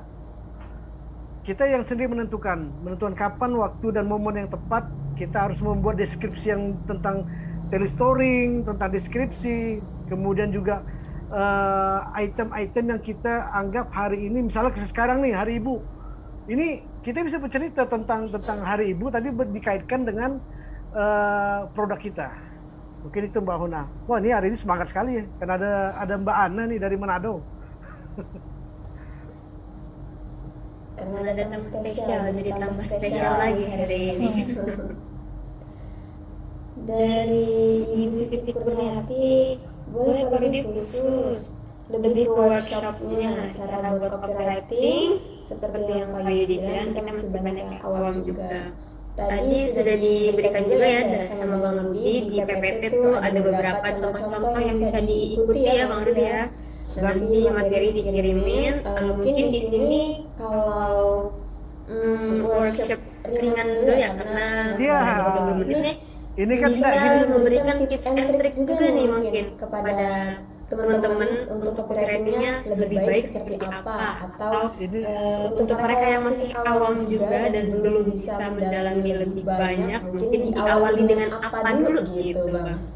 Ini kan gini Mbak Huna, jadi kan kita kan karena kita ada seri, jadi kalau tadi ada yang nanya tentang bagaimana membuat desainnya, itu ada di seri 5 nanti tentang membuat desain. Kemudian tadi tentang foto itu ada di seri 4 nanti tentang khusus. Jadi kalau kita bahas di sini, jadi nanti ya tadi saya bilang, berarti saya membuat sebuah headline penasaran. Kalau seandainya tidak ikutin seri 4, seri 5, ya tidak akan ini. Hari ini memang tentang copywriting. Jadi kalau seandainya nanti bagaimana cara membuat desainnya, kemudian bagaimana mengambil foto agar itu menjadi telestoring yang bagus, itu nanti akan saya buka juga dan saya kupas juga di seri 4 dan seri 5. Nah, kalau nanti memulai, tadi saya ada memberikan contoh tadi yang menjadi capture mungkin ini nanti bisa di-share Mbak Huna yang materi saya di situ tadi bagian akhir itu kan ada tuh agar teman-teman bisa memulai sebuah kalimatnya apa tuh yang tadi ada frase headline, kemudian ada kata-kata berpengaruh, itu bisa kita mulai pelan-pelan. Jadi maksud saya gini, jangan kita kita ini punya talenta masing-masing untuk membuat sebuah kalimat ajakan. Makanya saya ada membuat bagian akhir tadi di slide tadi itu ada tentang frase tentang headline. Mungkin dicoba dulu frase yang saya ada berikan tadi. Itu juga saya ngambil dari beberapa item-item dari teman-teman dari copywriting ya. Sangat bermanfaat. Mudah-mudahan slide ini juga bisa dibagikan, bisa diminta sama panitia untuk bisa digunakan bagi teman-teman mau belajar. Nah, nanti di seri 4, seri 5 tentang desain grafis, nanti kita akan praktekkan bagaimana itu kita tata dan layout dengan konsep desain. Begitu Mbak Hona, kan biar penasaran. Betul nggak Mbak Hona? Betul Bang. Ini ada pertanyaan yang cukup bagus dari Bu Yenipa dan Bu dari Sarana Manajemen. Dalam posting apakah harus setiap hari dan juga jam posting kapan? Karena setahu saya juga ada beberapa waktu-waktu yang optimal untuk posting ya. Itu Bu Ana, boleh dijelaskan Bu Ana. Saya serang ke Bu Ana dah. Oh siap, kalau begitu boleh Bu Ana kita tunggu insight-nya. Silakan Bu Ana. Kalau kapan memposting ya jangan sering-sering juga. Artinya kita kan harus tahu ya. Kayak kita sudah memberlakukan AdSense ya. AdSense itu kan berbayar. Kalau kita sering posting ya bayarannya kita membayarnya juga pasti lebih. Tapi ada semacam waktu-waktu di mana kalau orang ngomong itu prime time. Waktu-waktu di mana orang-orang itu sudah pegang gadget. Seperti misalnya karena ini pandemi ya, mungkin kantor-kantor agak ya istilahnya belum pada masuk semua. Tapi kalau normalnya aja itu biasanya di jam 6 sore misalnya ya, mereka sudah pulang kerja nih, ya sudah pulang kerja, belum bisa pulang ke rumahnya, apalagi di Jakarta tuh kan macet. Jadi mereka sambil nunggu apa kendaraan atau apa, peganglah mereka gadget. Nah itu tuh prime time, jadi tidak membuang cost. Ya, tidak membuang energi atau cost untuk yang belum waktunya gitu istilahnya. Jadi harus mencari memang waktu-waktu apa sih, kita bisa browsing kok. Prime time itu biasanya untuk anak sekolah itu, makanya kita nyasarnya kemana? Anak-anak sekolah kah, pekerja kah, atau apa? Jadi kita bisa tahu prime time-nya mereka itu di mana. Kan nggak mungkin mereka sekolah pegang gadget, nggak mungkin mereka kerja lagi pegang gadget. Jadi nggak akan dilihat iklan kita, sudah tergulung dengan yang lain gitu. Intinya sih begitu. Jadi memang harus ditentukan waktunya, apalagi kita iklannya berbayar nih misalnya gitu. Kalau nggak sih mau kapan aja ya, tapi kadang-kadang orang bosen, ya lu lagi. Yang dilihat bukan penasaran istilahnya, tapi ada kebosanan gitu bagi orang. Aduh, ini lagi akan mengganggu malahan mereka untuk itu gitu lah. Ini Gitu Mbak aja. Huna. Mbak Huna, Iya, saya Bang mau Budi. jawab punya apa dari pertanyaan dari Bang yang dari Palu nih. Boleh, silakan Bang Nah, Budi. untuk gambar, video, apakah memakai aplikasi? Jadi satu mungkin saya bilang tadi nanti ada di seri 5 ya, dari HRA Res di Palu. Nanti ada seri 5, nanti ada penggunaannya. Cuman saya jawab begini. Kalau untuk penggunaan aplikasi atau untuk gambar dan video itu memang karena tidak semua orang mempunyai talenta untuk sebagai seorang desain grafis. Ibaratnya semua orang bisa menggunakan komputer, semua orang bisa menggunakan HP, tapi atau misal gini lah, lebih mudah. Kayak Mbak Ana ya, Mbak Hona, biar kita juga tahu, beliau juga seorang pelukis. Beliau juga seorang talenta pelukis yang memang udah tingkat nasional. Jadi semua orang bisa megang pensil, megang kuas, semua orang bisa megang kertas. Saat kita disuruh menggambar, ya kan, kita bisa mencoret-oret, tapi kita tidak bisa membuat gambar itu hidup dan juga menjadi sebuah lukisan. Hanya orang yang bisa diberi talenta, seorang bakat menulis dan melukis. Nah, begitu juga dengan video atau gambar. Banyak aplikasi yang ada di luar, memang kayak Canva, kemudian ada juga PixArt, ada yang lain yang memang sifatnya itu bisa dipakai oleh teman-teman yang mungkin digunakan dari HP. Tapi memang sangat direferensikan untuk menggunakan aplikasi yang memang khusus, dan juga mulai sekarang ayolah kita belajar untuk belajar membuat desain. Memang kalau seandainya untuk PC itu dan laptop disarankan menggunakan Adobe Photoshop atau Corel. Tapi kalau memang teman-teman dari mentor juga pengen yang instan, itu ada PixArt, ada Canva. Saya lebih referensikan ke Canva, karena Canva itu kita udah dikasih guide gambar, tinggal kita bisa memilih mana yang mau ditebalkan, mana ditipiskan. Nah, video juga begitu. Mungkin gitu aja. Bang Rudi, mau kasih masukan enggak? Boleh. Jadi gini, kalau untuk sebenarnya teman-teman ya, ada kayak sebutannya gini, blogger pemula, YouTuber pemula nih ya. Saya mau kasih tips untuk aplikasi itu pakai KineMaster. Itu gampang banget, saya aja gaptek ya. Saya itu selama ini belajar soal desain atau apa itu dari Bang Rudi sebenarnya ya. Kadang-kadang saya suka begini nih, Bang Rudi ini gimana sih? Aduh kagak bisa. Aduh teh anak begini. Tapi gini ya, kalau kita tidak belajar memaksakan diri kita untuk belajar, nggak akan bisa.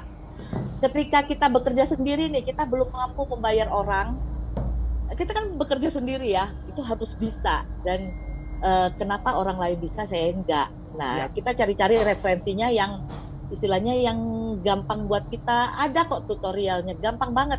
Saya itu nggak bisa itu, apalagi saya punya orang kreatif, tapi dia bekerja memang profesional untuk Roda Indonesia. Tapi kalau saya buat konten saya misalnya untuk memasarkan lukisan saya bikinnya di KineMaster gitu. Itu gampang banget dan bagus. Kayaknya kurang waktu ini Mbak Ana.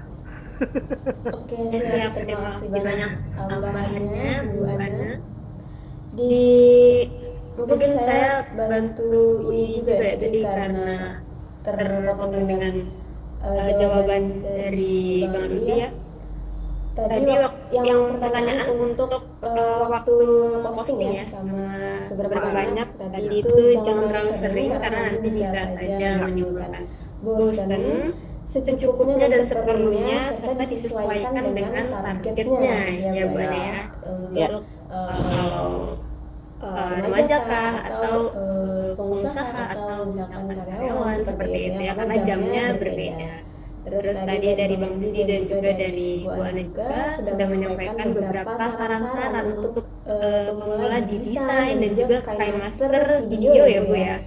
Ya, video itu. Jadi bisa untuk para teman-teman di sini yang mau belajar boleh dimulai dari situ gitu ya. Dan juga bisa bikin sendiri gitu ya, mandiri. Ya, bikin sendiri.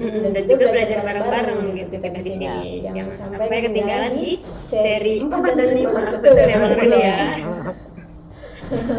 Dipancing gitu. Iya.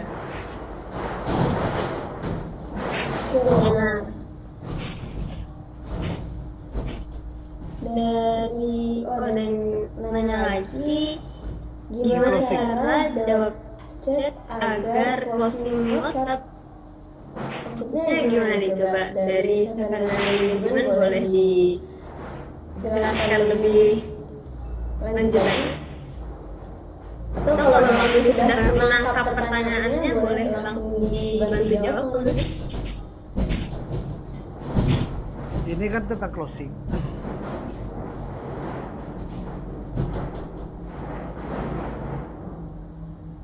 Ya, jadi gini, kalau masalah closing itu bagaimana setelah closing itu adalah impact dari setelah kita mengeluarkan promo.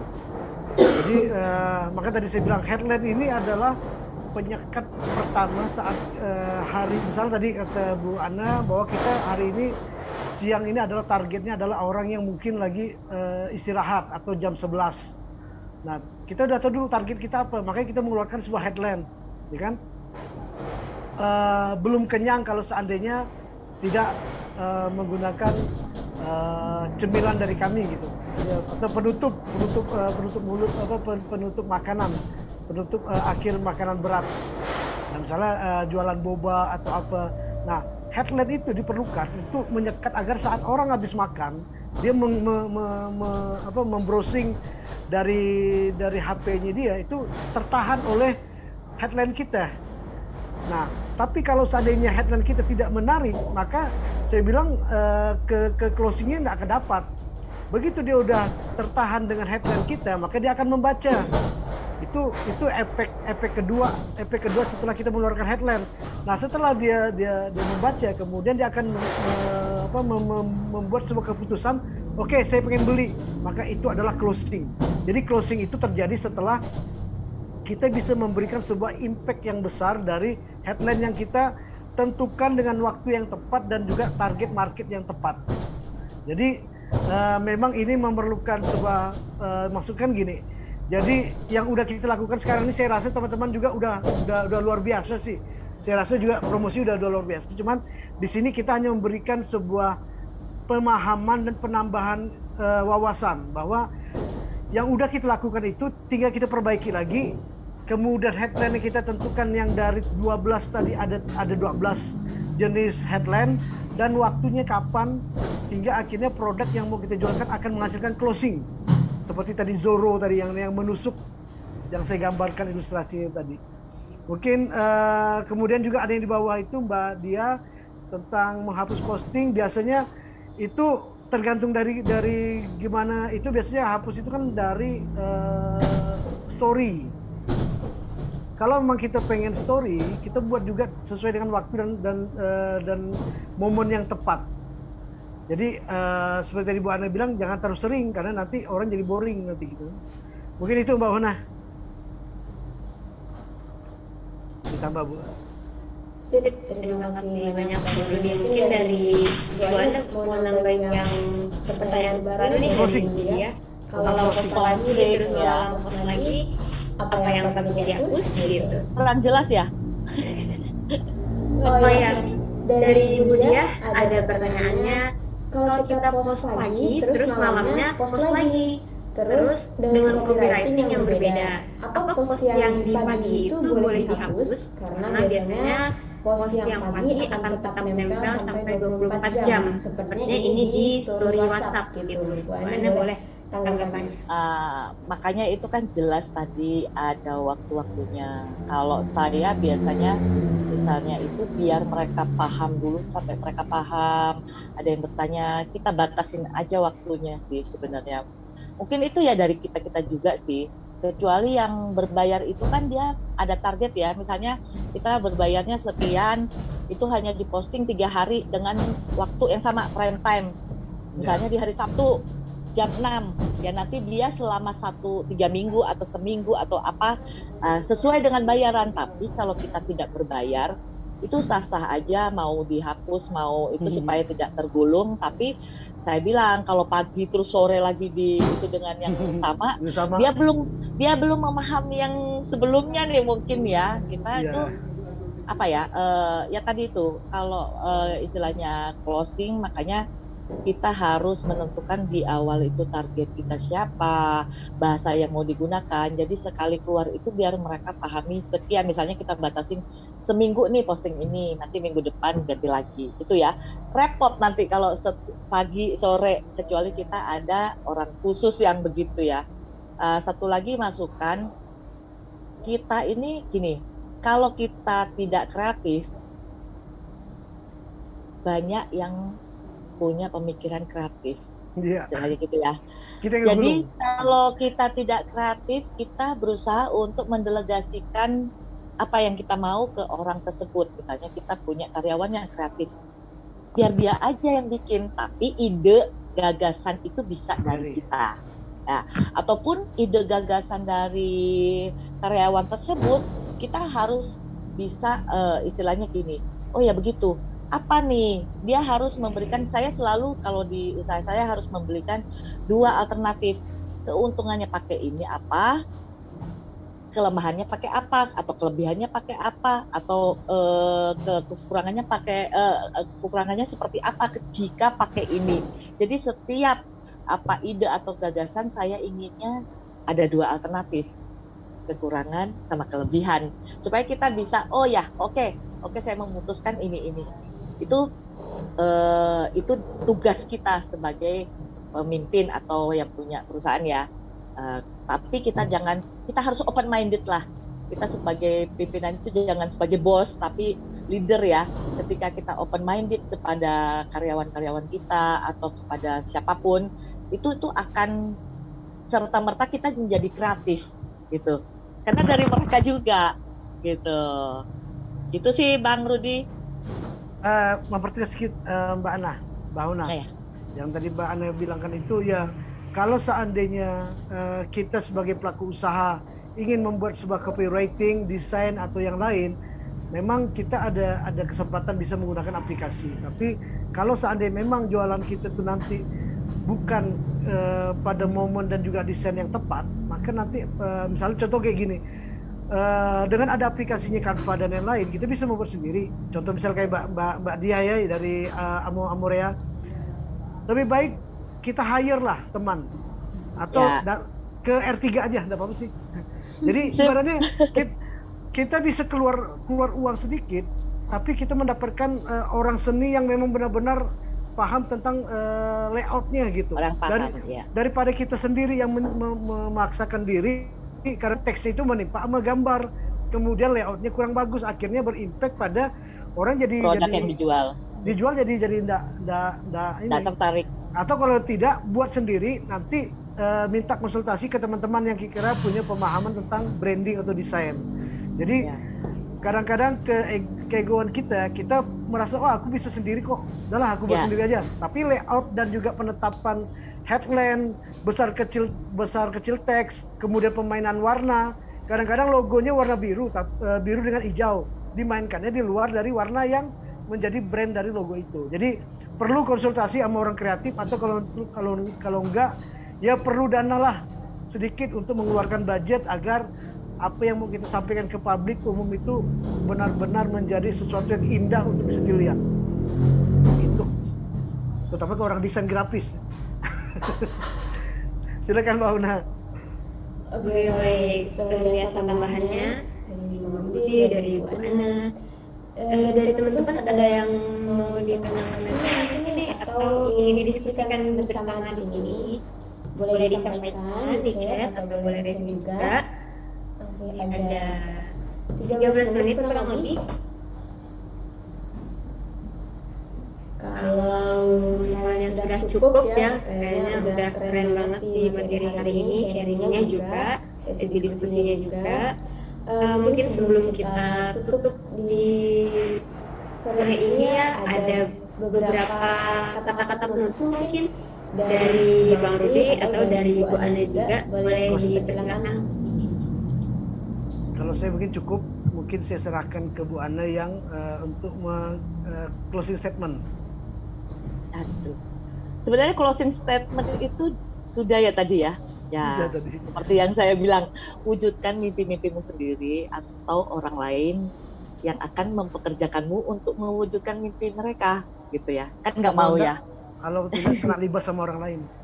Iya, begitu. Nah, jangan takut salah. Kita belajar terus selama kita hidup, kita selalu belajar sih, gitu ya. Jadi jangan takut salah. Kalau kita istilahnya tidak ada salah, tidak ada webinar ini, gitu loh. Apalagi ada Bang Rudi, gitu ya. Sebenarnya Bang Rudi itu top lah. Selama ini saya dibantu sampai seperti ini, saya dibantu dulu. Nah, kemudian dia menyerahkan kepada orang yang lebih muda, itu top banget. Bahwa kita tuh selalu memberikan kesempatan kepada yang muda, gitu loh. Kan sudah ada suhunya ya. Itu mari kita sama-sama sih sebenarnya belajar, bukan hanya belajar saja. Mungkin kita bisa menunjuk siapa untuk sementara membuat produk kita itu menjadi terkenal dulu, baru kita berjalan. Itu aja sih Bang. Oke, terima kasih banyak Bu Ana, terima kasih banyak Bang Rudi, dan terima kasih juga teman-teman. Kita akan share link presentasi di chat, jangan lupa buat diisi untuk mendapatkan materinya dari Bang Di yang tadi disampaikan. Nah, di hari ini kita cukupkan yuk, operator boleh disampaikan ke saya dulu. Foto Mbak Una. Iya benar.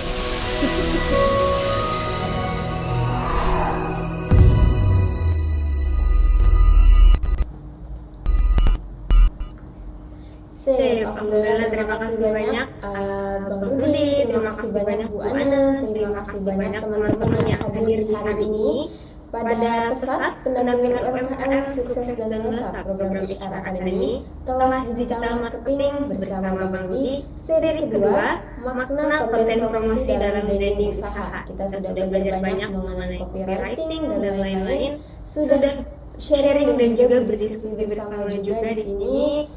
Dari teman-teman dan juga dari Bang Rudi sendiri dan dari Bu Ana juga. Sebelum kita akhiri seri kedua ini, kita seperti biasa berfoto bersama terlebih dahulu. Teman-teman boleh buka kameranya terlebih dahulu untuk bisa kita dokumentasikan. Saya abang-abangkan, ada 2 halaman. Boleh teman-teman kita buka dulu kameranya.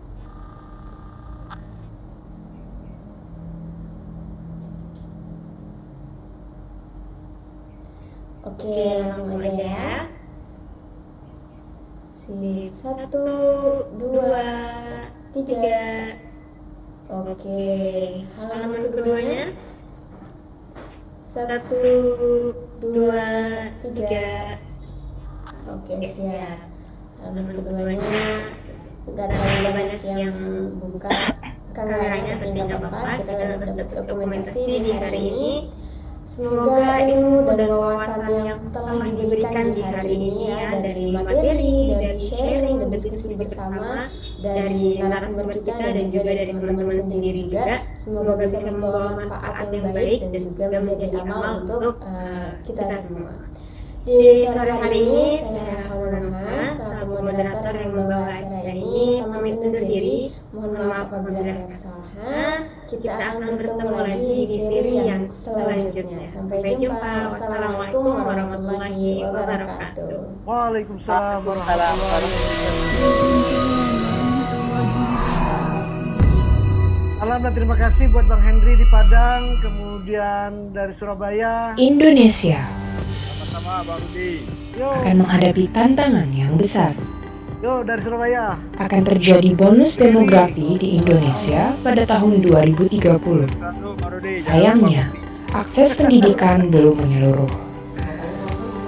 SDM adalah roda penggerak utama menuju kesuksesan. Performa maksimal dari para profesional akan timbul bila ditunjang dengan kompetensi SDM.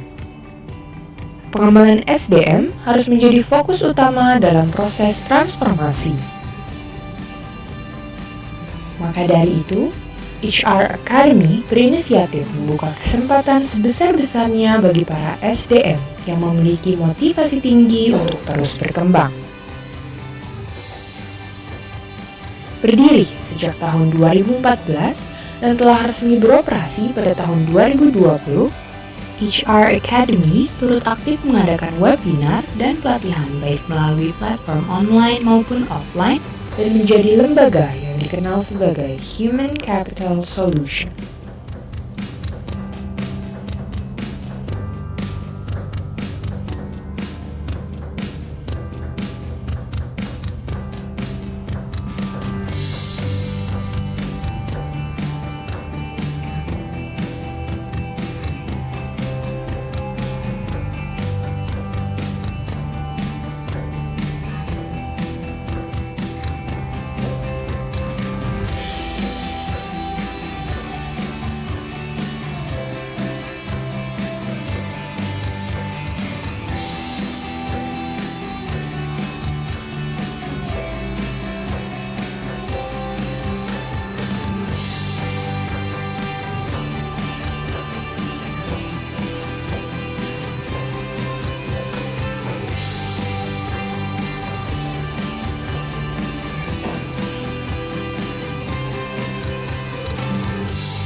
HR Academy adalah lembaga konsultan SDM dan juga merupakan konsultan pariwisata dan kewirausahaan.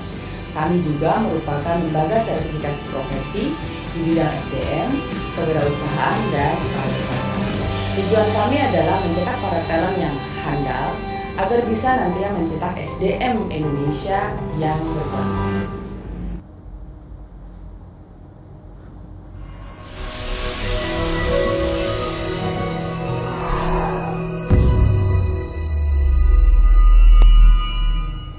HRA Studio is a creative studio based in Jakarta, Indonesia. We are here to advance creative industries in Indonesia as a part of dedication to our nation. We are a group of talented youth who have their respective areas of expertise. In this digital era, we help businesses empower forward thinking by utilizing the utmost use of digital media in designing products, producing videos, social media management, providing podcasts, and conducting online and offline events. Clients' need is what matters the most for us. Then, we improve the idea in order to level up the quality itself so that satisfaction is gained on both sides. We have also collaborated with both private and public institutions. Dan itu yang buat saya sampai sekarang akan berjuang demi COVID sampai kapanpun. Udah banyak tadi Bung Andi. Saya melihat bahwa kolaborasi ini di teman-teman Yaspreneur ini merupakan satu potensi yang luar biasa ya, dan harus menjadi prioritas.